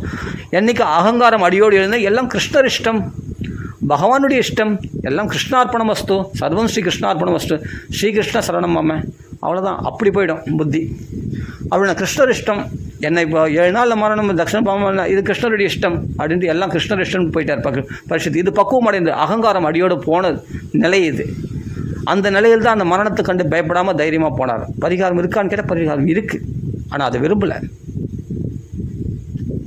நியாயமாக சொல்ல போனால் பக்தனை வந்து இந்த சாபம் தாக்காது. சாபமோ தாபமோ இதெல்லாம் வந்து பக்தனை தாக்காது, எல்லாம் ஒரு அடி எட்ட நிற்கும். அப்போ கலியினால் என்ன பாதிச்சிட முடியும்னா, களி வந்து வெளுத்துன்னு நினைச்சான்னா இது கலியுகம் அப்படி தான் போகும். காலத்தினுடைய கட்டாயம் பார்த்தா மக்கள்லாம் இப்படி தான் ஆகணும்னு இருக்குது. அப்போ கலியினால் பாதிக்கப்படும். ஏன்னா பரிசுத்துக்கு சாபம் ரூபமாக வந்தது களி. அதை அக்செப்ட் பண்ணிக்கிட்டான், அதான் மெயின். பக்தன் அதை அக்செப்ட் பண்ணிக்கிட்டான். ஏன்னா காலத்தை அனுசரித்து அவரும் கொஞ்சம் வேறு வழி இல்லை. ஏன்னா பிறந்தவனுக்கு ஜாதஸ்ய துருவ மிருத்தியோ, அவன் பிறந்தவனுக்கு மரணம் நிச்சயம். என்றைக்கு நம்மளும் உயிரை விட்டு தானே ஆகணும். ஆனால் அது பிரயோஜனமாக உயிரை விடுவேன். என்னென்ன பண்ணலாம்? இப்போ நான் பாகவதம் கேட்க போகிறோம். பாகவதம் உலகத்துக்கு இந்த பாகவதம் பிரகாசிக்குமே, அதனால் ஒரு நன்மை. அப்போ தாத்தா வந்து என்னென்னா பகவத்கீதையை கொடுத்துட்டு போனார் உலகத்தில் கிருஷ்ணகிலேருந்து வாங்கி. பேரன் என்னன்னா பாகவதத்தை வாங்கி கொடுத்துட்டு போனார் பரிஷத்து மகாராஜன். உலகத்து நன்மை தானே அது. எல்லாம் பகவான் இஷ்டமாக நினைக்கிறவங்களுக்கு அந்த பகவான் இஷ்டத்தை எதிர்த்து அந்த இயற்கையை எதிர்த்து போராட மாட்டாங்க. சரி, ஏதோ பகவானுடைய சங்கல்பம் ஏதோ ஒன்று இருக்குது அப்படின்ட்டு அவர் பாட்டு பரிஷத்து என்ன பண்ணால் ராஜ்யத்தை விட்டு திறந்து போயிட்டார். போனால் அங்கே போனால் பாகவதம் கிடைக்கிறது. இப்போ என்ன, இவர் மூலமாக பாகவதம் நமக்கு கிடைச்சது. இன்றைக்கி பாகவதம் நாம மகிமை பாகவத நாம புராணம், நாம புராணமாகிய பாகவதம் நமக்கு கிடைச்சிருக்கு. அப்போ இது சாதாரண விஷயமா? எல்லாம் தெய்வத்தினுடைய செயல்களால் திட்டத்தினால் நடக்கக்கூடியது. ஒரு பாகவதம் கர்ப்பத்தில் ரட்சிக்கப்பட்டு அப்படிப்பட்ட பாகவதனுக்கு ஒரு சாபம் வருமா? சாபம் வர பகவான் விட்டுடுவானா? அந்த களி கெடுக்க விடுவானா? இதெல்லாம் ஒரு நாடகம். களினால் கெடுக்கவே முடியாது பக்தர்களை பாகவதத்தில். எல்லாம் புரிஞ்சுங்க. அம்பரீஷனை வந்து பாதிச்சுதா? பாதிக்கலை. அவர் அக்செப்ட் பண்ணிக்கல, அதனால் பாதிக்கலை. இவர் அக்செப்ட் பண்ணிக்கிட்டார், அதனால் பாதித்த மாதிரி இருந்தது. பாதிக்கலை. இவர் மோட்சம்தான் அடைஞ்சார், இவர் மரணத்தை அடையலை. தக்ஷகனாலும் இவருக்கு மரணம்ன்றது தேகத்துக்கு தான், ஆத்மாவுக்கு மரணம் கிடையாது. சாபம் கொடுத்தா கூட ஆத்மாவுக்கு மரணம் ஏற்படாது. ஆத்மாவுக்கு எப்படி மரணம் ஏற்படும்? இயற்கையில் இல்லாத ஒரு விஷயத்தை வந்து சாபமாக கொடுத்தா கூட அவனுக்கு மரணம்னா அவனுடைய அகங்காரத்துக்கு மரணம். பரிசுடைய அகங்காரமாகிய இந்த தேகத்தினால, எந்த தேகத்தினால அகங்காரம் வந்து அந்த அகங்காரத்துக்கு மரணம் ஏற்பட்டது. அதான் விஷயம். அப்போ தேகத்துக்கு தான் மரணமே தவிர ஆத்மா வந்து மோட்சத்தை அடைந்து விட்டது. ஆத்மா கழிவு கிடையாது. நீரால் நெரிக்க முடியாது, நெருப்பால் எரிக்க முடியாது, நீரால் நினைக்க முடியாது, காற்றால் உலர்த்த முடியாதாச்சு, அஸ்திரங்களால் வெட்டி எறிய முடியாது. நயனம் தகதி பாவகாக நயனம் சிந்தந்தி சஸ்திரஹா அப்படின்னு சொல்லியிருக்கு இல்லையா பகவத்கீதையில். அப்போ எதனாலும் பண்ண முடியாது. இதை வந்து தக்ஷகனாலே ஏதாவது பண்ணிட முடியும் இந்த ஆத்மாவை. இந்த ஆத்மாவுக்கு அழிவே கிடையாது. அப்போ பரிசுத்தை எப்படி அழிக்க முடியும்? பரிசுத்தை திவ்யமான ஒரு விமானத்தில் ஏறி ராக்ஞா மோட்சம் ததா வீக்ஷிய புரா தாதாவி விஸ்மிதா, அப்படியேப்பட்ட பிரம்மதேவரே பார்த்து ஆச்சரியப்படும்படி அவர் மோட்சத்தை அடைந்தாராம் பரிசுத்த மகாராஜா. திவ்யமான விமானத்தில் ஏறி போய். இதாங்க நாம சங்கீர்த்தனம் பண்ணுறதுடைய பலன். இதாங்க பாகவத தர்மத்தில் நிலைச்சிருக்கிற பலன். கலியாது கிளியாது, எதுவும் பாதிக்காது. பாதித்த மாதிரி ஒரு விடம்பரம். காலத்தை அனுசரித்து அவர்களும் பகவான் இஷ்டம் சொல்லிட்டு விட்டு போயிடுவாங்க பரிசுத்த மகாராஜா. புரியுதுங்களா? தங்கள் உயிரை கூட அவங்க லட்சியப்படுத்த மாட்டாங்க. ஏன்னா உயிர் மேலே ஆசை கிடையாது. பிறந்தவனி அன்றைக்கி தான் மரணம் நிச்சயம். அவர்கள் இதுக்கெல்லாம் அப்பாற்பட்டு போயிட்டாங்க. உன்னத ஸ்திதியில் இருக்கிறாங்க. பரமபாகவதர் ஒரு பரிசுத்து. அதனால் தேகாபிமானத்தை விட்டுட்டு தான் கங்கை கரையில் போய் உபவாசம் மேற்கொண்டார். அதனால தான் சாதுக்கள், அப்படியேப்பட்ட மகாபுருஷன்றதுனால தான் சாதுக்கள்லாம் அவரை தேடி வந்தாங்க. சாதுக்களை தேடி இவர் போல பரிசுத்து. சாதுக்கள்லாம் புனாது புவனம், அப்படி புவனங்களையெல்லாம் பரிசுத்தமாக்கி கொண்ட சகல தீர்த்தங்களையும் தீர்த்தர்களாக தீர்த்த பூதர்களாக சஞ்சரித்து கொண்டிருக்கின்ற அந்த மகான்கள்லாம் பிரம்மலோக பிரம்ம ரிஷி, தேவ ரிஷி, ராஜரிஷிகள்லாம் அங்கே வந்து குழுமிட்டாங்களாம் கங்கை கரையில் பரிசுத்துக்கு ஆறுதல் சொல்கிறதுக்கு. ஏன்னா சாதுக்கள்லாம் இவரை தேடி வராங்கன்னா அப்போ இவர் எப்படிப்பட்ட மகாத்மாவாக இருக்கணும் பரிசுத்து மகாராஜா? சாதாரணமானவரா? தான் பாவம் செய்துட்டேன்னு சொல்கிறாரே தவிர பாவம் செய்கிற புத்தி எதனால் வந்தது? கலியினால் கொஞ்சம் பாதிக்கப்பட்டு, ஆனாலும் அந்த பாவத்துக்கான பல தண்டனை இவருக்கு வந்து பாதிச்சதுனால பாதிக்கலை. சாதுக்கள்லாம் வந்து சேர்ந்துட்டாங்களே, அப்படி போகிறவங்க கிடையாது பரிசுத்து. இது கலியினுடைய தோஷம்னு எல்லாருக்கும் தெரியாதா? இவரை விட இவர் மகாத்மாக்கள் விஸ்வாமுத்திர, வசிஷ்டர் போன்ற, பரத்வாஜர் போன்ற மகரிஷிகள்லாம், கௌதமர், வசிஷ்டர் போன்ற மகான்கள்லாம் வந்திருக்காங்க. அவங்களாம் முக்காலம் உணர்ந்த ஞானிகளாச்சு. அவங்களுக்கு தெரியாதா எதனால் ஏற்படுது? கலியினால் கெடுக்கப்பட்டதுன்னு தெரியாதா? இவன் இயற்கையிலே அப்படி கிடையாது. அப்படி போகிறவன் கிடையாது பரிசுத்து. பரம பாகவதனாச்சே, உத்தமனாச்சே, சாதுக்களை ரட்சிக்கிறவனாச்சே, சாது தர்மங்களாகிய பாகவ தர்மத்தை ரட்சிக்கிறவனாச்சே. இவனால் தானே தர்மம் செழிச்சது அப்படின்னு தெரியாதா சாதுக்களுக்கு? அதனால்தான் இவன் அப்படி போகிறவன் கிடையாதுன்னு தெரிஞ்சு தான் சாதுக்கள்லாம் தேடி வந்தாங்க பரிசுத்து. பரிசுத்து மகா உத்தமன், பரம பாகவதன், விஷ்ணுவால் ரட்சிக்கப்பட்டவன், கிருஷ்ணால் ரட்சிக்கப்பட்டவன், அஸ்வத்தாம அஸ்திரத்திலிருந்து ரட்சிக்கப்பட்டவன் பகவானால் கர்ப்பத்தில். அப்படிப்பட்ட பரம பாகவதன். அப்படி இருக்கும்போது அதனால தான் சாதுக்கள்லாம் தேடி வந்தாங்க. கட்சியில் சுகாச்சாரியரே எந்த ராதையினுடைய மாதுளை விதைகளால் சாப்பிட்டு கிளியாக வளர்ந்த அந்த ராதையால் வளர்க்கப்பட்ட கிளியாகிய அந்த கிளியானவர் சுகாச்சாரியராக அடுத்த பிறவியில் மாறி வந்தாரோ, அந்த ராதையினால் வளர்க்கப்பட்ட கிளியாகிய அந்த சுகாச்சாரியரே பிரத்யட்சமாக அவங்க தோன்றிவிட்டார் பரிசுத்துக்கு. ஏன்னா பாகவதம் சொல்கிறதுக்காக. அப்போ பாகவதம் ஆனந்தமாக இந்த 7 நாள் பாகவதம் கேட்டு ஆனந்தப்பட்டு திவ்யமான வைகுண்டத்தை அடைந்தார் பரிசுத்த மகாராஜ். அவ புரிஞ்சுக்கணும், சாபமோ தாபமோ பக்தர்களை வந்து பாதிக்கவே பாதிக்காது. ஆனால் மகான்கள் எப்படி இருப்பாங்கன்னா அதை எதிர்க்க மாட்டாங்க. தாங்கள் நோய் வந்துடுச்சுன்னா அந்த நோய்களை அவர்களை விளக்கக்கூடிய சக்தி உண்டு. ஆனால் அந்த நோய்களை எடுத்துக்கொள்வார்கள். பிறருடைய மகான்கள்லாம் எப்படின்னா பிறருடைய பாபத்தை கூட எடுத்துக்கொள்வார்கள். அவருடைய நோய்களை கூட தாங்கள் வாங்கிக் கொள்வார்கள். வாங்கிக் கொண்டு அதை தாங்கள் அனுபவிப்பார்கள். தங்களுக்கு வந்தால் வருத்தம், பரவாயில்ல, கஷ்டம். ஆனால் நம்மளால் மற்றவங்க பாதிக்கப்படக்கூடாது, அந்த கஷ்டம் மற்றவங்கள வந்து பாதிக்கக்கூடாது. அப்படி தான் மகான்கள் நினைக்கிறாங்க. அதெல்லாம் பரிசுத்தமாக நம்மளுக்கெல்லாம் பாகவதம் வாங்கி கொடுத்துட்டு போனார். தான் இறந்தாலும் பரவாயில்ல, மற்றவங்களுக்கு பாகவதம் கிடைச்சா போதும்னு சொல்லி எல்லாரும் பாகவதம் வாங்கி கொடுத்தார். அதனால் பரம பாகவதர்கள் குடும்பத்தில் பிறந்த அந்த பரிசுத்துக்கு அதர்ம புத்தி வரத்துக்கு வாய்ப்பே கிடையாது. அது வந்ததே என்ன, கலியினால் கொஞ்சம் பாதிக்கப்பட்டு, ஆனாலும் அடுத்த நிமிஷம் நிதானத்துக்கு வந்துட்டு அதுக்கு அந்த தண்டனை, ராஜா நான் தண்டிக்கக்கூடியவன், நான் மற்றவங்களுக்கு தான் தண்டனை, அப்போ எனக்கு தண்டனை கிடையாதா? யார் அதர்மம் பண்ணாலும் தண்டனை தானே. அப்போ சமூக மகரிஷி கழுத்தில் பாம்பு பட்டது அது அதர்மம் தானே, ஒரு சாதுக்கு அபச்சாரம் பண்ணது அதர்மம் தானே. அப்போ அதுக்கு தண்டனையை விரும்புகிறேன், இல்லை இதுக்கு மன்னிப்பு கேட்கலாம் எனக்கு. அப்போ நான் மற்றவங்களுக்கு மட்டும் தண்டனை, எனக்கு மட்டும் மன்னிப்பா தேவையில்லை அப்படின்னு சொல்லி தண்டனையை அக்செப்ட் பண்ணிக்கிட்டாங்க. வேண்டி விரும்பி கேட்டுக்கொண்டார். அது பகவானுடைய ஏற்பாடு. அவன் அப்படியேப்பட்ட நேர்மையாளன், அப்படியேப்பட்ட ஆர்ஜவமுடையவன் அப்படின்னு தெரிஞ்சிருந்தான் பகவான் அவனுக்கு இருக்கிற அதிகமான பிரியம் கொண்டிருந்தார். அதனால தான் கர்ப்பத்திலே அவனுக்கு தரிசனம் கொடுத்திருந்தார். அப்படியேப்பட்ட தர்மாத்மா, தர்மபுத்திரால் வளர்க்கப்பட்ட குழந்தை அது எப்படி தர்மாத்மா தானே வளரும்? அதர்மம் செய்யுமா? அப்படி தெரியாமல் அதர்மம் செய்துட்டா கூட அதை நினச்சி வருத்தப்பட்டு அதுக்கு தண்டனை விரும்பினான், அதுக்கு பரிகாரத்தை விரும்பலை சாபத்துக்கு. அதுதான் நேர்மையாளுடைய ஒரு தன்மை. ஏன்னா தேகாபிமானமே கிடையாது அவருக்கு. தேகத்தை வச்சுக்கணும், ரட்சிக்கணும், இதை போஷிக்கணும் அப்படின்ற எண்ணமே கிடையாது. அப்போ குடும்பத்தில் எங்கே பட்டுதல் இருக்கும். அதனால் சுலபமாக திறந்துட்டு போயிட்டார் அவர் பாட்டுக்கு. அந்த 7 நாள் மரணம் வந்துச்சுன்னு பயந்துன்னு ஓடினாரா? கிடையாது. அவருக்கு அந்த அபிமானமே கிடையாது. விரக்தி காரணம். அந்த 7 நாள் மரணத்தை அவரால் போக்கிக் கொள்ள முடியும், பரிகாரம் இருக்குது. ஆனால் விரும்பலை, தண்டனை விரும்பலை. ஏன்னா அந்த தண்டனை மூலமாக எனக்கு விரக்தி காரணம்ன்றார். வைராக்கியத்துக்கு காரணமாக இந்த தண்டனை அமைஞ்சுது. சந்தோஷம், நான் பகவானை சீக்கிரமாக நாமா சொல்லி நான் கரையேறிடலாம், இது பகவானுடைய ஏற்பாடு அப்படின்னு அந்த பகவானுடைய சங்கல்பத்தை அனுசரித்து போகிறவங்க தான் பக்தர்கள், பாகவதர்கள். அதனால தான் கங்கை கரைக்கு போனார். சரி, ஓகே. அதனால் பகவன் நாமா சொல்கிறவங்களுக்கு எந்த தாபங்களும் எந்த சாபங்களும் வந்து பாதிக்காது. மத்கிருதே தியக்தகர்மணா மத்கிருதே தியக்தகர்மணா தியக்தஸ்வ ஜனபாந்தவா தபந்தி விவிதாஸ்தாபா நைதன் மத்கத சேதசா. பலவிதமான தாபங்கள் அவர்களை மத்கத சேதசா, என்னை ஹிருதயத்தில் வச்சு வழிபடுறவனுக்கு பலவித தாபங்கள் வந்து பாதிக்கவே பாதிக்காது. அந்த குடும்பத்தை நான் ரட்சிக்கிறேன், அவனை நான் காப்பாற்றுகிறேன். யோகக்ஷேமம் பகாமியம். பகவான் சொன்ன வார்த்தை சத்தியம் தானே. அவன் விரும்பலை, மரணத்தை விரும்பினான். புரியுதா? தான் இந்த தேகத்தை ரட்சிக்கணும்னு விரும்பலை, ஆத்மாவை ரட்சிக்கணும்னு விரும்பலாம். ஏன்னா நான் மோட்சம் அடையணும்னு ஆசைப்பட்டான் பரிசுத்து. அதனால் பகவானை நம்ம என்ன சங்கல்பிக்கிறோமோ அது பகவான் அதை செய்து கொடுத்துருவான். நீ காப்பாற்றினச்சா பகவான் அதுக்கு ஏற்பாடு பண்ணியிருப்பான். இல்லை நான் ஆத்ம ரட்சணம் வேணும், மோட்சம் அடையணும்னு ஆசைப்பட்டான், சரி அப்படியே ஆகட்டும், மோட்சத்தை அனுகிரகம் பண்ணிட்டான். அதுக்குன்னு உடனே என்ன பண்ணான் பகவானே? சாதுக்களை எல்லாரையும் வர வச்சுட்டான். பரிசுத்தை தேடி சாதுக்களை வரும்படி பகவான் பண்ணிட்டான். இது பகவான் ஏற்பாடு. சுகாச்சாரியரே பாகவதம் சொல்கிறதுக்கு ஏற்பாடு பண்ணிட்டான். 7 நாள் அவனுக்கு வியர்த்தமாக பொழுதுபோக்கக்கூடாது, பாகவதத்தினால் பொழுதுபோக்கட்டும். நான் க்ஷணார்த்தம் க்ஷேமார்த்தம், ஒவ்வொரு க்ஷணமும் க்ஷேமாக பொழுது போகட்டும்னு சொல்லிட்டு பகவான் என்ன பண்ணால் சுகாச்சாரியர் ஏற்பாடு பண்ணி உட்கார வச்சு பாகவதம் சொல்ல வச்சான். பகவானுடைய ஏற்பாடு. பகவானால் விஷ்ணுராதன்னு பேர் அவனுக்கு. விஷ்ணுவால் ரட்சிக்கப்பட்டவன், அப்போ ரட்சிக்க மாட்டான். நான் அப்படி காப்பாற்றினான் பகவான் பாகவத சங்கத்தில் ஏற்பாடு பண்ணி. அப்புறமா தொடர்ந்து பாகவதம் கேட்டு அவருக்கு உன்னத ஸ்திதி. அப்படியேப்பட்ட ராக்ஞாமோக்ஷம் ததா வீக்ஷிய புராதாதாவே விஸ்மிதா மேனிரே பகவத் ரூபம் சாஸ்திரம் பாகவதம் கலு படனாத்து ஸ்ரவணாத்து சத்திய வைகுண்ட பலதாயகம். இதெல்லாம் மகாத்மியத்தில் வரக்கூடிய ஸ்லோகங்கள். அப்படிப்பட்ட பகவத்தை படனம் பண்ணாலும் ஸ்ரவணம் பண்ணாலும் அதில் உள்ள நாம மகிமையானது நம்மளை உன்னத ஸ்திதியில் மோட்சத்தை வைகுண்டத்துக்கு நமக்கு அதிகாரிகளாக, வைகுண்டத்திற்கு நமக்கு தாயபாகம் உடையவர்களாக நம்மளை மாற்றிடுமா. அப்படிப்பட்ட பாகவதம், அப்படிப்பட்ட நாமத்துடைய மகிமை இதெல்லாம் நினச்சி பாருங்கள். அதனால் நாமத்தை விடாதீங்க.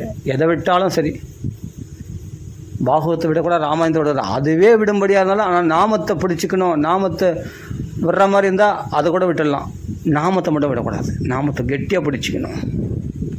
அதனால் நாமத்தை எந்த சூழ்நிலையிலையும் விடக்கூடாது. நம்ம சங்கம் ரொம்ப முக்கியம். சங்கம் தான் ரொம்ப ரொம்ப ரொம்ப முக்கியம். சங்கம் தான் கெடுக்கக்கூடியதே. நம்ம பழகிற சங்கம் ரொம்ப ரொம்ப ஜாக்கிரதையாக இருக்கணும். சங்கத்தினால்தான் ஒரு மனுஷன் கெட்டு போகிறான். சங்கம்னா என்ன? கொலை செய்கிறவன், கொள்ளடிக்கிறவன், திருடுறவன், பொய் சொல்கிறவன், அவன் தான் துஷ்ட சங்கம் நினைக்காதீங்க. நம்ம உறவினர்கள் தேகாபிமானம், கேகாத்ம, தேகத்தை பற்றியும் உடலை பற்றியும் எப்பொழுதும் நோய் நொடிகளை பற்றியும் அதில் சிந்தனை கொண்டவர்கள், அதே சமயம் குடும்ப பிரச்சனைகள், குடும்ப கவலைகளை பற்றி உணர்ந்து கொண்டு இருக்கிறவர்களே நம்மளுக்கு துஷ்ட சங்கம் தான். அதை நம்ம பக்தியில் முன்னேற்றம் அடைய விடாதபடி தடுக்கிறவர்கள் இவர்கள் தேகத்தை பற்றியே பேசுவாங்க, குடும்ப கவலைகளை பற்றியே பேசுகிறாங்க பாரு. இதுதான் பெரிய துஷ்ட சங்கம். இந்த சங்கத்திலேருந்து விலகணும். இந்த சங்கம் வந்து என்னன்னா நம்மளுடைய பக்தியை அப்படியே எரேஸ் பண்ணிடும். ஜாக்கிரதையாக நம்ம கொலை செய்கிறவன், கொள்ளடிக்கிறவன், திருடுறவன், போய் அவன் தான் நம்ம துஷ்ட சங்கம் நினச்சிக்காதீங்க. அது மட்டும் துஷ்ட சங்கம் கிடையாது. நம்மளை பற்றி எப்போதும் பார்த்தே குடும்ப கவலைகளை பகவத் தர்மத்துக்கு நம்மளை செலுத்த விடாதபடி குடும்ப கவலைகளை அதிகமாக பேசி இது பண்ணுறாங்க பத்தியா, நம்மளை பக்தியிலேருந்து வீழ்ச்சி அடைய செய்கிறாங்க பத்தியா, இதுதான் துஷ்ட சங்கம். ஜாக்கிரதை, இதில் போய் மாட்டிக்காத. அவர்கள் பாட்டுக்கு அந்த குறைகள் சொன்னால் அந்த குறைகளை தீர்க்கத்துக்கு நம்மளால் முயற்சி பண்ண முடிஞ்சால் முயற்சி பண்ணுங்கள், இல்லைன்னு சொல்ல வரல. ஆனால் நாமத்தை விட்டுறாதீங்க. நாமத்தை விட்டு அதை முயற்சி பண்ணாங்க. நாமத்தினால என்னென்னா சுலபமாக அந்த குறைகள்லாம் தீர்ந்துடும். அதை அவர்களும் கடைப்பிடிக்க மாட்டாங்க. நம்ம கடைப்பிடிக்கிற நாம சிங்கத்தை கெடுப்பாங்க.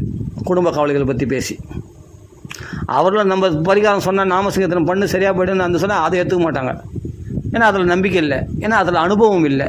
அந்த அனுபவஸ்தர்களாகிய சத்சங்கமும் அவர்கள் எடுத்துக்கொள்ளலை. அவர்கள் குடும்பஸ்தர்கள் கிரகபிரதானம், கிரகத்தையே குடும்பத்தை விட்டு வீட்டை விட்டு வெளியே வராமல் இருக்கிறதுலேயே அது விரதமாக கொண்டு வரலாம். அந்த குடும்ப விஷயத்திலேயே உழக்கூடியவர்கள். அப்படிப்பட்டவரோடு சேர்ந்தால் நம்மளுடைய பக்தியை நம்ம இழக்க வேண்டியது தான். நம்ம நாமசிங்கத்தை விட வேண்டியது தான். அதனால் அதுவே நம்மளுக்கு பெரிய துஷ்டம். நம்ம பக்தியிலிருந்து வீழ்ச்சியடைய செய்யக்கூடிய அப்படிப்பட்டவர்களே துஷ்ட சங்கம்.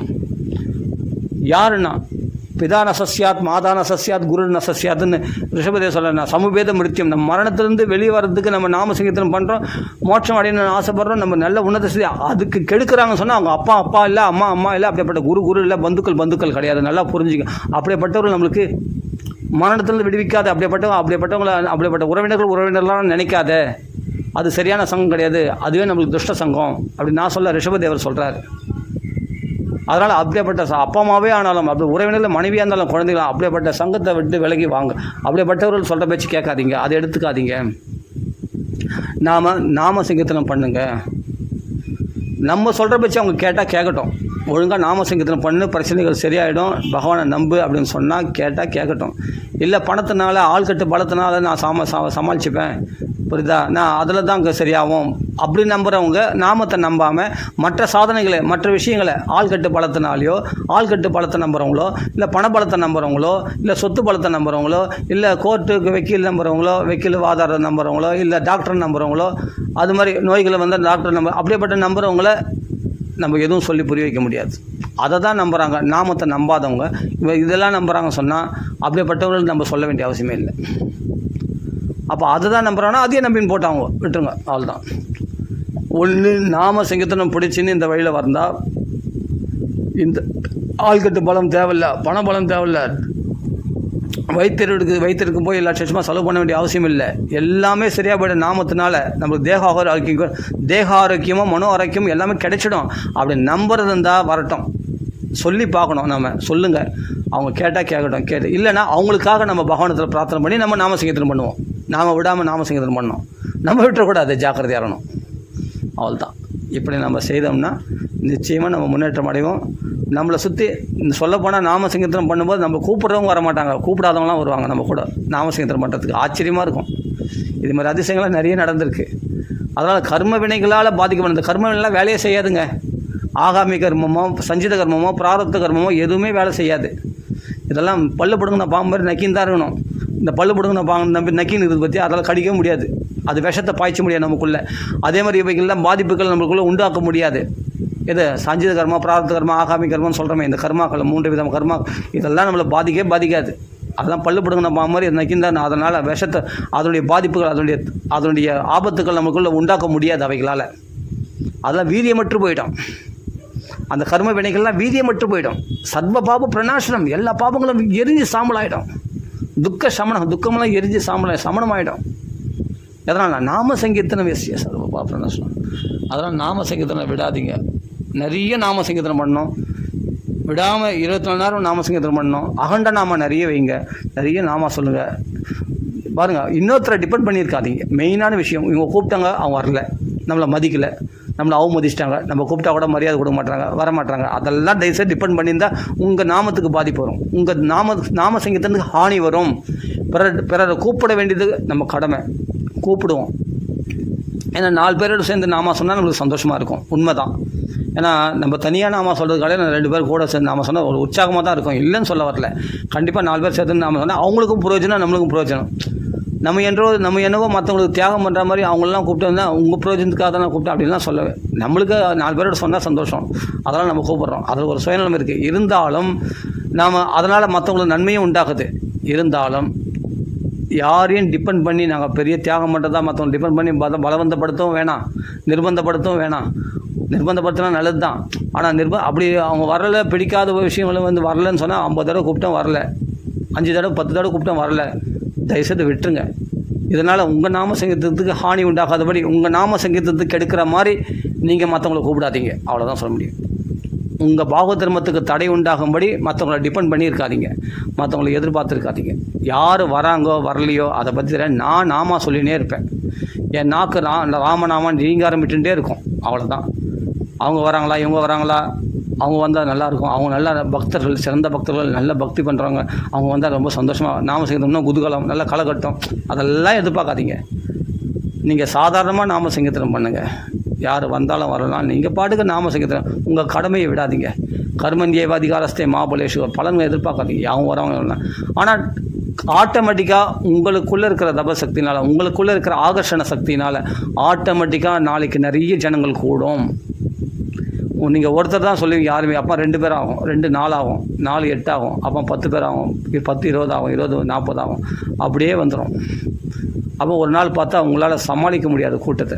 அந்தளவுக்கு இன்றைக்கி அதுக்கு பிரத்யக்ஷம் பிரமாணம் என்னென்னா, எனக்கு சொன்னது மாம்பழத்தில் இருக்கிற ராமநாமா சொல்கிற மாமா இருக்கார் இல்லையா, அவர் பேரை சொல்கிறதுக்கு எனக்கு கூச்சமாக இருக்குது. அவர் இருந்தாலும் அவர் பேரை சொல்கிறேன், இருந்தாலும் ஏன்னா எல்லோரும் தெரியணுக்காக சொல்கிறேன். ஸ்ரீ ஏகாம்பர சுவாமிகள், அவர் தான் அந்த மாம்பழத்தில் ராமநாமா நடத்துகிறவர். ரொம்ப பெரியவர், பெரிய மகாத்மா. அந்த மகாத்மா ஆரம்பத்தில் எப்படி ஆரம்பித்தார் தெரியுமா? தனியாக நாமா சொல்லியிருந்தார். அவருடையும் அந்த மாமி மட்டும்தான், அவருடைய மாமி அந்த மட்டும்தான் நாமா சொல்லுவாங்களாம். நான் சொல்லி கேட்டது. அப்புறமா தொடர்ந்து இன்னொரு 2-3 பேர் இருந்தாங்க, தனியாக உட்காந்து ராமான்னு சொல்லியிருந்தார். இன்றைக்கி பார்த்தா அவரால் கூட்டத்தை சமாளிக்க முடியல, அவ்வளோ பேர் வராங்க, நிறைஞ்சு போயிட்டாங்க. அவன் பார்த்தா நிறைய பேர் வந்துருக்கு. அப்போ நிறைய யாத்திரைகளுக்கெல்லாம் 100கணக்கான பேர் நிறைய பேர் யாத்திரைக்கு வராங்க. அது மாதிரி ராமநாமத்துக்கு நிறைய பேர், 1000கணக்கான பேர் வர ஆரம்பிச்சிட்டாங்க. நிறைய நோட்டுகள், எங்கே பார்த்தாலும் ராமநாம பிரச்சாரம், நாம நோட்டுகள், நாம பிரதிஷ்டை, 1000கணக்கான கோடிக்கணக்கான நாம பிரதிஷ்டை, நிறைய தசசகஸ்ராணி 10,000 கோடி நாம பிரதிஷ்டை பண்ணியிருக்காங்க. அங்கங்கே நிறைய நாம பிரதிஷ்டை ஏற்படுத்திட்டார். அவருக்கு இந்த இந்தியா பாரத தேசம் முழுவதும் அவர் கால் வைக்காத கோயிலே கிடையாது, கால் வைக்காத க்ஷேத்திரமே கிடையாது. எல்லா க்ஷேத்திரத்திலும் போய் நாம பிரதிஷ்டை பண்ணிட்டு வந்தார். கோடிக்கணக்கான நாமத்தை பிரதிஷ்டை பண்ணி வந்திருக்கார். அடியனுக்கு சில இடத்துல போய் அவர் பிரதிஷ்டை பண்ணுற சில இடத்துல போகிறது பாக்கியம், அவர் கூட பயணிக்கிற பாக்கியம் அடியனுக்கு கிடைச்சிது. அந்த மகாத்மாவுக்கு பாத சேவை செய்யக்கூடிய பாக்கியமும் கிடைச்சிது. அதனால தான் என்னமோ தெரில, இன்றைக்கி ராமான்னு சொல்லின்னு இருக்கேன்.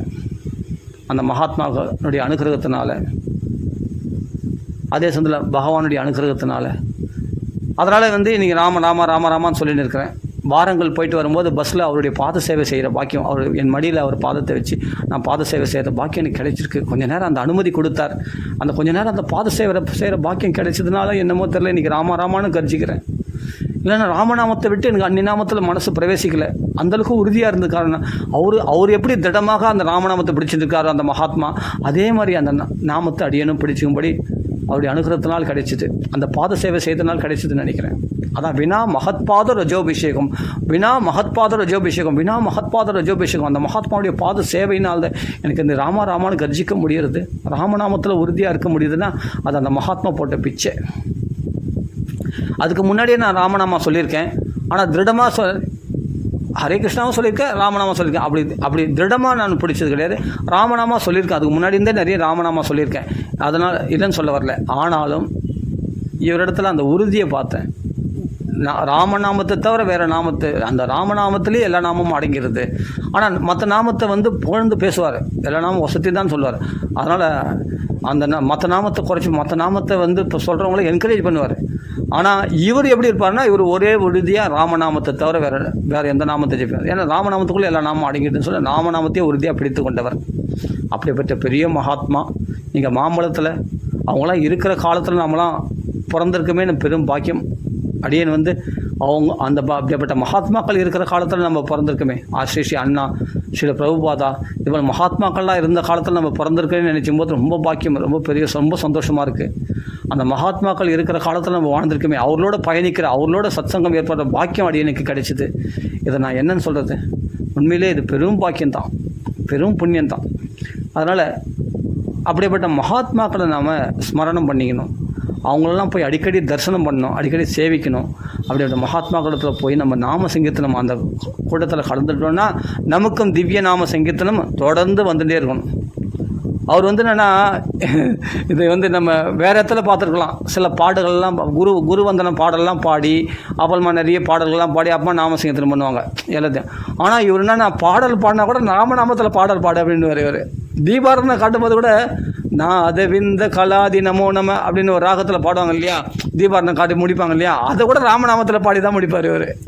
எல்லாமே ராமநாமத்தினால பாடல்கள் பாடினா ராமநாமத்தில். குருவந்தனம் அதெல்லாம் குருவந்தனம் தியான ஸ்லோகம் தான் சொல்லுவார். அப்படிதான் ஜெய் ஸ்ரீ ராம ராமன் அந்த பகவன் நாம போதேந்திராவுடைய அந்த குருவந்தனத்தை சொல்கிறதா இருந்தால் கூட அந்த தியான ஸ்லோகம் தான் சொல்லுவார். தவிர அடுத்தது என்னென்னா நாமத்தில் ஆரம்பித்தார்னா முடிவு வரைக்கும் ராமநாமம் தான். அதே சொல்ல தீபாரதனை காட்டி முடிக்கும் போது ராமநாமம் தான். இந்த தனியாக இந்த அபங்கள் பாடுறதோ, பாசுரங்கள் பாடுறதோ, அபங்கள் பாடுறதோ, இதெல்லாம் எதுக்காக நாம சங்கீதத்தை ஊக்குவிக்கிறது தானே. அபங்கள்லாம் வந்திருக்கு, பாசுரங்கள்லாம் வந்திருக்கு, மகாபாரதம், ராமாயணம், பாகவதம் எல்லாம் வந்திருக்கு. ஆனால் இவர் என்ன பண்ணுவார்னா எல்லாத்தையுமே நாமத்தில் அடங்கிடுவார். இந்த ராமநாமத்திலே பாடு, தீபாரதனை காத்தினா கூட ராமநாமத்திலே பாடி முடி அப்படின்னு இவர் என்ன பண்ணுவார், அப்படி தான் முடிப்பார்.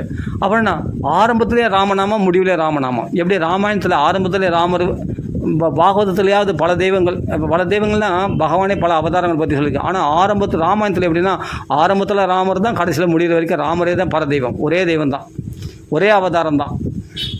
அவர் அவதாரம் சொல்கிறது பரபிரம்மம்.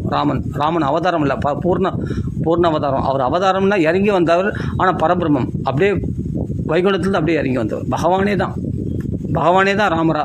ராமர் தான் பரபிரம்மே தான் ராமராக வந்திருக்கு. ராமச்சந்திர பரபிரம்மனே மகன் சொல்கிறோம் இல்லையா, பகவான் அப்படிப்பட்ட. அதனால் வந்து அப்படிப்பட்ட ராமர் பரபிரம்மம், அப்படிப்பட்ட பகவான் தான் ராமன். அப்படி இருக்கும்போது அந்த ராமநாமத்திலே எல்லாமே ஆரம்பிக்கணும், ராமநாமத்திலே முடிக்கணும். பாசுரங்கள்லாம் அபங்கள்லாம் எல்லாமே ராமநாமத்தை ஊக்குவிக்கிறது. அதனால் எதுவுமே சேர்த்துக்க மாட்டார். எந்த பாடலும் பாட மாட்டார். வெறும் ராமநாமத்தில் ஆரம்பிப்பார், ராமநாமத்திலே முடிப்பார். தெரியுமா, மாம்பழத்தில் என்னென்னா அதான் முக்கியம், அதுலேயே ரூடமாக இருக்கணும், அதுலேயே வேறுண்டி போய் அதை தவிர அதான் உயிர் மூச்சாக கொண்டவர்.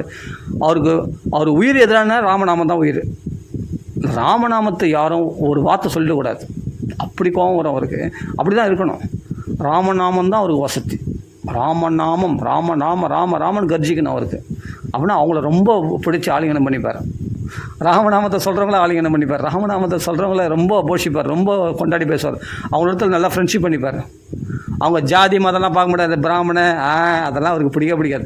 இந்த பிராமண சத்திரியா அதெல்லாம் பிடிக்காது. இப்போ நாங்களாம் போனால் யார் போனாலும் சரி, ராமநாமம் சொல்கிறாங்களா அவங்கள தான் பக்கத்தில் உட்கார வச்சுப்பார். வா அப்படின்னும் போது யோசிச்சு பாருங்கள், பிராமணன் அல்லாதவனாகிய என்னை கூட பாத சேவை செய்யும்போது அவர் பாதத்தை எனக்கு கொடுத்தாருன்னா எதனால், நாம சங்கீர்த்தனம் பண்ணுறவங்க தான் வசத்தின்னு நினச்சதுனால தானே. அவர் ஜாதி பார்க்குறவரா? ஜாதினாவே அவருக்கு பிடிக்காது. இந்த பிராமண வசதி, அவங்க வசதி, இவங்க வசதி அதெல்லாம் கிடையாது. இல்லைன்னா நான் பிராமணனே கிடையாது, நானே என் மடியில் அவர் பாதத்துக்கு கொடுப்பாரா, பாத சேவை செய்ய கொடுப்பாரா, என்ன தொட விடுவாரா? நாமா சொல்கிறவன் தான் உயர்ந்த ஜாதி. நாமா சொல்லாதவன்லாம் பிராமணனாக பிறந்தா கூட நாமா சொல்லாதனா அவன் தாழ்ந்த ஜாதி தான். அவருடைய கணக்கில் அப்படி தான். அவருடைய கணக்கில், மகான்களுடைய கணக்கில் எல்லாருமே அப்படி தான். நாமா சொல்கிறது தான் உயர்ந்த ஜாதி, நாமா சொல்கிறது தான் உயர்ந்த குலம், நாமா சொல்கிறது தான் பெரிய மகாத்மா அப்படின்னு மகான்களுடைய கணக்கு இது. அப்போ பாருங்கள், அதனால் வந்து எவ்வளோ பேர் பிராமணர்கள்லாம் வருவாங்க, எல்லாம் பண்ணுவாங்க, அவரை பார்த்துருக்கேன்.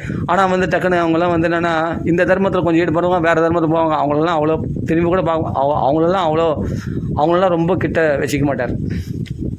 ஆனால் நாம சொல்கிறவங்க இருக்காங்க வச்சிங்களா, அவங்கள தான் ரொம்ப பக்கத்தில் வச்சுப்பார். அவங்க ஜாதி மதம்லாம் பார்க்க மாட்டார். எப்படி இருப்பாங்க, கண்ணக்கரையில் இருக்காங்களா, அப்படி இருக்காங்களா, இப்படி இருக்காங்களா, அசுத்தமாக இருக்காங்க, அதெல்லாம் பார்க்க மாட்டேன். நாம சொல்கிறவங்க அவங்க ரொம்ப வசதியாக தூக்கி பக்கத்தில் உட்கார வச்சுப்பார். அதான் மகாத்மா, அதான் மகாத்மாக்களுடைய குணங்கள். அந்த மகாத்மா பற்றி பேசுகிற பாக்கியம் அடியனுக்கு இன்னைக்கு கிடைச்சிது, என்னுடைய பாக்கியம்.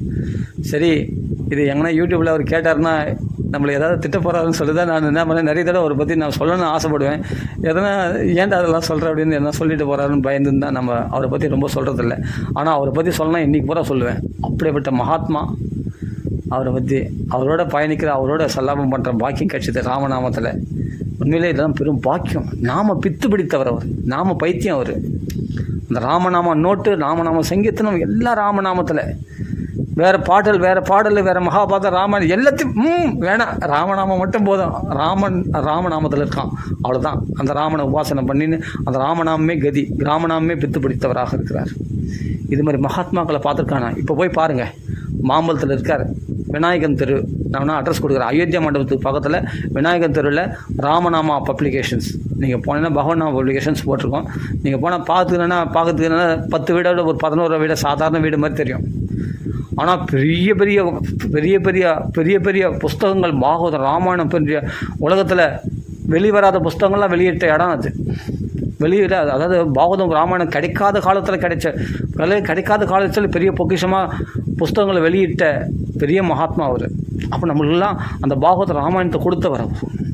ஆமாம், தமிழில் எல்லோரும் சுலமாக படித்து புரிஞ்சுக்கிட்டு தமிழில் வந்து மூலங்கள், அதே சமயத்தில் பாகவதத்துக்கு விளக்கம், ராமாயணத்துக்கு விளக்கம் எல்லாத்தையும் கிடைக்காத காலத்தில் வெளியிட்டவர் அவர். வெளியிட்டு நிறைய பேர் மாமிகள், நிறைய பேர் மாமாக்கள்லாம் இதில் இப்போ இன்றைக்கி பாகவத ராமாயணம் வாங்கி படிக்கிறாங்கன்னா முக்கால்வாசி பேர் நிறைய பேர் ராமநாமா பப்ளிகேஷன்ஸ் போட்டது தான் பாகவத ராமாயணமே நிறைய பேர் கையில் இருக்கும், தவழும். அப்படிப்பட்ட ஒரு பெரிய பாகவத தர்மத்தை எடுத்து நடத்துகிறவர் அவர், அந்த மகாத்மா. ராமநாமத்தை பிரதானமாக கொண்டவர். ஆனால் நிறைய பேருக்கு பாகவத ராமாயணம் எல்லோரும் கிடைக்கணுக்காக நிறைய புஸ்தகங்களை வெளியிட்டிருக்கார். ஆயிரக்கணக்கான லட்சக்கணக்கான புஸ்தகங்களை வெளியிட்டிருக்கார், பல விதமான புஸ்தகங்களை. நீங்கள் போனால் அது பார்க்கறதுக்கு சாதாரண 10 வீடோட 11 வீட மாரி தெரியும் பார்க்கறதுக்கு. ஆனால் உள்ளே போனால் அது பெரிய புதையில், அது போய் கொள்ளடிச்சுன்னு வந்துடலாம், அவ்வளோ புதையில் இருக்காங்க. அப்படிப்பட்ட பெரிய பெரிய இதிகாச புராணங்கள்லாம் அங்கே கொட்டி கிடக்குது அங்கே.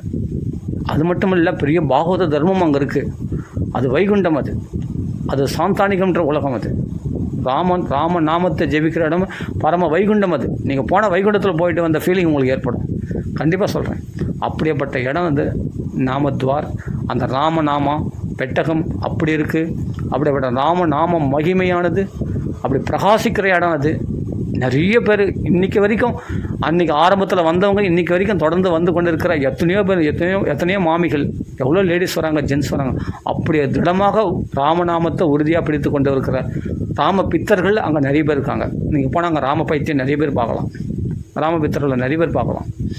ராமநாமத்தை தவிர வேறு நாமத்துக்கு போக மாட்டாங்க, வேறு தெய்வத்தை வணங்க மாட்டாங்க, வேறு அதே கதியாக இருப்பாங்க. மகான்களுடைய படங்கள் அங்கே சுற்றி இருக்கும், சுற்றி மகானுடைய படங்கள் தான் இருக்கும். அவ்வளோ மகாத்மாக்களுடைய அந்த மகாத்மாக்களை பிடிச்சிக்கின்னு போகிறவங்க தான் நம்ம சரியான சேஃப்டியாக போகிறதுன்னு அர்த்தம். நல்லா புரிஞ்சுங்க. மகான்களை பின்பற்றி போகாமல் நான் தான் தோன்றியவா தானமாக நம்ம போகிறோன்னு வச்சிங்களேன், அது சரியான பாதை இல்லை. அங்கே பார்த்தா சுற்றி மகாத்மாக்களுடைய படங்கள் இருக்கும்.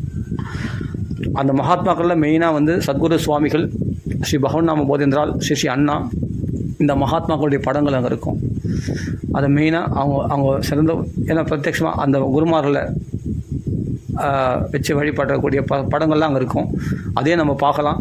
நிறைய மகாத்மாக்களுடைய படங்களும் பார்க்கலாம். அப்படிப்பட்ட இடம் அந்த ராமநாமம். அவங்க வாரம் வாரம் வாரம் வாரம் ஒரே மேளா தான், ஒரே குதூகலம் தான், ஒரே உற்சவம் தான்.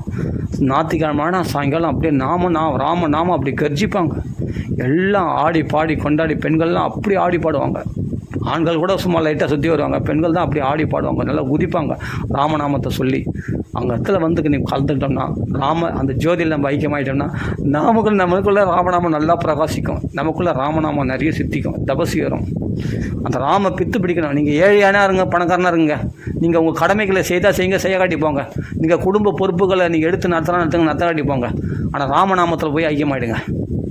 ராமநாமம் உங்கள் குடும்பத்தை காப்பாற்றும். நீங்கள் உங்கள் குடும்பத்தை கைவிட்டால் கூட உங்கள் ராமநாமம் உங்கள் குடும்பத்தை காப்பாற்றும். சத்தியமாக சொல்கிறேன். உங்கள் குடும்பத்தை க்ஷேமமாக ரட்சிக்க வேண்டியது ராமநாமத்துடைய கடமை. எழுதி தரேன். நீங்கள் ராமநாமத்துக்காக தியாகம் பண்ணணும். புரியுதுங்களா? நீங்கள் குடும்ப பொறுப்பை கவனிக்க நீங்கள் என்ன தான் ஜாக்கிரதையாக கவனிச்சனாலும் இப்போவும் கடன் தொழில் அவஸ்தை தான் படுறோம். எல்லா கடனும் அடைச்சிட்டோமா, நம்ம கரெக்டாக வேலைக்கு போகிறோம், 30,000 40,000 சம்பாதிக்கிறோம். இப்போ கடன் பிரச்சனை இல்லாமல் குடும்பத்தில் பிரச்சனை இல்லாமல் எல்லா பிரச்சனையும் சால்வ் பண்ணிட்டு நம்ம சந்தோஷமாக பூர்ணமாக வாழறோமா? எல்லோரும் எப்படி குடும்பத்தை திருப்திப்படுத்த முடியாததே நம்ம குடும்பம் தான். எவ்வளோ கொடுத்தாலும் போதாது. ஆமாம், ஏதாவது ஒரு குறை சொல்லினே தான் இருப்பாங்க. அதனால் இவ்வளோ பகவானை ராமான்னு சொன்னால் பகவான் சீக்கிரமாக திருப்தி அடைஞ்சிடுவான். பகவான் திருப்தி அடைஞ்சிட்டான்னா அவங்க குடும்பத்தை ஃபுல்ஃபில் பண்ணிடுவான். ஆமாம், அவர்கள் எல்லாம் பாகவதெல்லாம் மாற்றிடுவான். இது தொத்து நோய் மாதிரி. அதனால் நீங்கள் குடும்பத்தை விட்டால் விடுங்க, குடும்பத்தை காப்பாற்றுங்க, விட்டால் விடுங்க. இல்லை நீங்கள் சாப்பிடுங்க, தூங்கினா தூங்க, சாப்பிடுங்க, சாப்பிடாட்டி போங்க, தூங்காட்டி போங்க. நீங்கள் எங்கள் சில குடும்பத்தினர்கள் அங்கங்கள் உங்கள் கடமைகளை செய்ய கட்டிப்பாங்க. ஆனால் ராமநாமத்தை மட்டும் விடாதீங்க. இங்கே உட்காந்துருங்க, ராமநாமத்தை பிடிச்சிங்க. அது உங்களுக்கு எல்லா சேஃப்டியும் கொடுத்துரும். அனுபவபூர்வமாக சொல்கிறேன், சத்தியமான விஷயம். ராமநாமத்தை விட்டுட்டு நீங்கள் எதை செய்தாலும் அது ஃபுல்ஃபில் ஆகாது, பூர்ணத்துவம் அடையாது. ராமநாமத்தை பிடிச்சிக்கிட்டு நீங்கள் எதை செய்தாலும் அது பர்ஃபெக்ட், பரிபூர்ணமாடி. அதனால் எல்லோரும் முடிஞ்ச வரைக்கும் மாம்பழத்துக்கு வாங்க, விநாயகன் தெரு, அங்கே ராமநாமாலயம் அந்த இடத்துல கேட்டிங்கன்னா ராமநாமா இங்கே ஜெபிக்கிறீங்க எந்த இடத்துல கேட்டால் யார் கேட்டாலும் சொல்லுவாங்க. ஒரு சின்ன குழந்தை கேட்டால் கூட அவங்க சொல்லிடுவாங்க ராமநாமா இங்கே இருக்குது. அயோத்தியா மண்டபம் பக்கத்தில் உள்ளே போனால் விநாயகன் தெரு. நீங்கள் ராமநாமத்தை கலந்துக்கணும், நிறைய நாமா சொல்லுங்கள். நிறைய நாம நோட்டுகள்லாம் அங்கே கிடைக்கும். எவ்வளோ நாமாவுன்னா நம்ம எழுதி கொடுக்கலாம். நம்ம பிரார்த்தனைகள் பலிக்கும், நம்ம வாழ்க்கை செழிக்கும். நிச்சயமாக நம்ம நல்லா இருப்போம். அதனால் இந்த ராமநாமத்தை விட நாமத்தில் சிறந்த ராமநாமம், இதில் சந்தேகமே கிடையாது. இது தாரக மந்திரம். இது ராமநாமம் மகா மந்திரம், தாரக மந்திரம் எல்லாமே இதுதான் ராமநாமம். இந்த ராமநாமத்தை நிறைய நாமம் ஜபிக்கணும். இந்த ஒரு ராமநாமத்தை பிடிச்சிக்கோ. எல்லா நாமத்துக்கும் விஷ்ணு சஹஸ்ரநாமம் சொன்ன பலன் ராமான்னு சொன்னால் 3 தடவை ராமராமான்னு சொல்லிட்டு ஒரு விஷ்ணு சஹஸ்ரநாமம் சொன்ன பலன் 1000 நாமத்துக்கு சமமானது. நீங்கள் தொடர்ந்து ராமநாமம் சொல்லி பாருங்கள். நீங்கள் ஒரு தடவை ராமநாமம் சொன்னவே விஷ்ணு சஹஸ்ரநாமம் சொன்ன பலன் தான். அது என்னென்னா, இவர் ஆசையாக சிவபெருமான் ஸ்ரீ ராமன் ஒரு தடவை ராமன் சொல்லக்கூடிய மறுபடியும் ஒரு தடவை ராமன் சொன்னால் திருப்பி ராமராமான்னு சொல்கிறதுக்கு ஆசை அவருக்கு. அதனால் தொடர்ந்து 3 தடவை ராமராமான்னு சொல்லிட்டாரு. அதனால் 3 தடவை ராமநாமம் சொன்னால் விஷ்ணு சஹஸ்ரநாமம் சொல்லுங்க. ராமநாமம் ஒரு தடவை ராமநாமம் சொன்னாலும் விஷ்ணு சஹஸ்ரநாமம் சொன்ன பலன் தான். அது ராம பித்தர்களுக்கு தெரியும், ராம பக்தர்களுக்கு தெரியும். ராமநாமம் சொல்கிறவங்களை போய் கேட்டு பாருங்கள். ஒரு தடவை ராமநாமம் சொன்னாலும் ஒரு விஷ்ணு சஹஸ்ரநாமம் சொன்ன பலன் தான் அப்படின்வாங்க கரெக்டாக. ஏன்னா அவங்களுக்கு தெரியும். அப்படி அந்த ராமநாமம் அப்படி உருகிடும். சரி, அதனால் தாராளமாக ராமநாமம் நிறைய சொல்லுங்கள். சிவபெருமான் ஒரு தடவை ராமநாமம் சொல்ல மாட்டார், 3 தடவை ராம. அது தொடர்ந்து சொல்லணும் போல் ஆசையாக இருக்குது இல்லையா, நாக்கு ருச்சி இருக்குது இல்லையா. அதனால் ஒரு தடவை நிறுத்திக்க முடியாது அவங்களால. தொடர்ந்து ராம பித்தர் சிவபெருமான். அதுதான் ஸ்ரீராம ராமேதி ரமே மனோரமே சகசிரநாம தத்துல்யம் ராமநாம வரானே. ராம சொல்லி பொண்டாட்டி கூப்பிட்டா கூட ராமேன்றாரு, மனோரமேன்றாரு. அதுலேயே ராமநாமம் வரணுமா. எல்லாத்தையும் ரமிக்கிறதுன்னு கூட ராமநாமம் வரணுமா. அந்த ராமநாமம் சொல்லாமல் அவரால் இருக்க முடியாததுனால, அந்த பித்து பிடிச்சதுனால, சிவன் பித்தன் தானே, பித்தா பெரிய சொல்லி சொல்கிறோமே, ராமபித்தன் அவர், வேறு ஒன்றும் இல்லை. ராமநாம பித்தர் அவர். அதனால தான் ஒரு பித்தர்னு சொல்கிறோம். பைத்தியம் பிடிச்சுன்னா ராமநாம பைத்தியம் பிடிச்சிச்சு அவருக்கு. அதனால தான் சுடுகாட்டில் ஆடிறாரு, குதிக்கிறாருனா ராமநாமத்தினால குதிக்கிறாரு. ராமநாமத்தினால ஆனந்த தாண்டவம் ஆடுறாரு அவர். அதுவே நம்மளும் குதிக்கணும் ராமநாமா சொல்லி, அதை புரிஞ்சுக்கணும். அப்படியேப்பட்ட ராமநாமா விட முடியாதுனால தான் 3 தடவை தொடர்ந்து ராம. அதனால் 3 தடவை ராமநாமா சொன்னதான் விஷ்ணு சஹஸ்ரநாமம் சொன்ன பலன் அப்படின்னு சில பேர் அப்புறமா மாற்றிட்டாங்க. அப்படி கிடையாது. ஒரு தடவை ராமநாமா சொன்னாலும் பலன் உண்டு. ஆனால் நம்மளால் ஒரு தடவை ராமநாமா சொல்லி நிறுத்திக்க முடியாது. தொடர்ந்து ராமநாமா சொல்ல வரும். அதுபோல் சிவபெருமான் தொடர்ந்து 3 தடவை சொன்னால 3 தடவை ராமநாமா சொன்னால் விஷ்ணு சஹஸ்ரநாமம். அப்படி கிடையாது. ஒரு தடவை ராமநாமா சொன்னாலும் பலன் தான். அவரால் ஒரு தடவை நிறுத்திக்க முடியல, தொடர்ந்து ராமநாமா சொன்னதால் அப்படி சகஸ்ரநாம தத்துல்யம் ராமநாம வரானனே.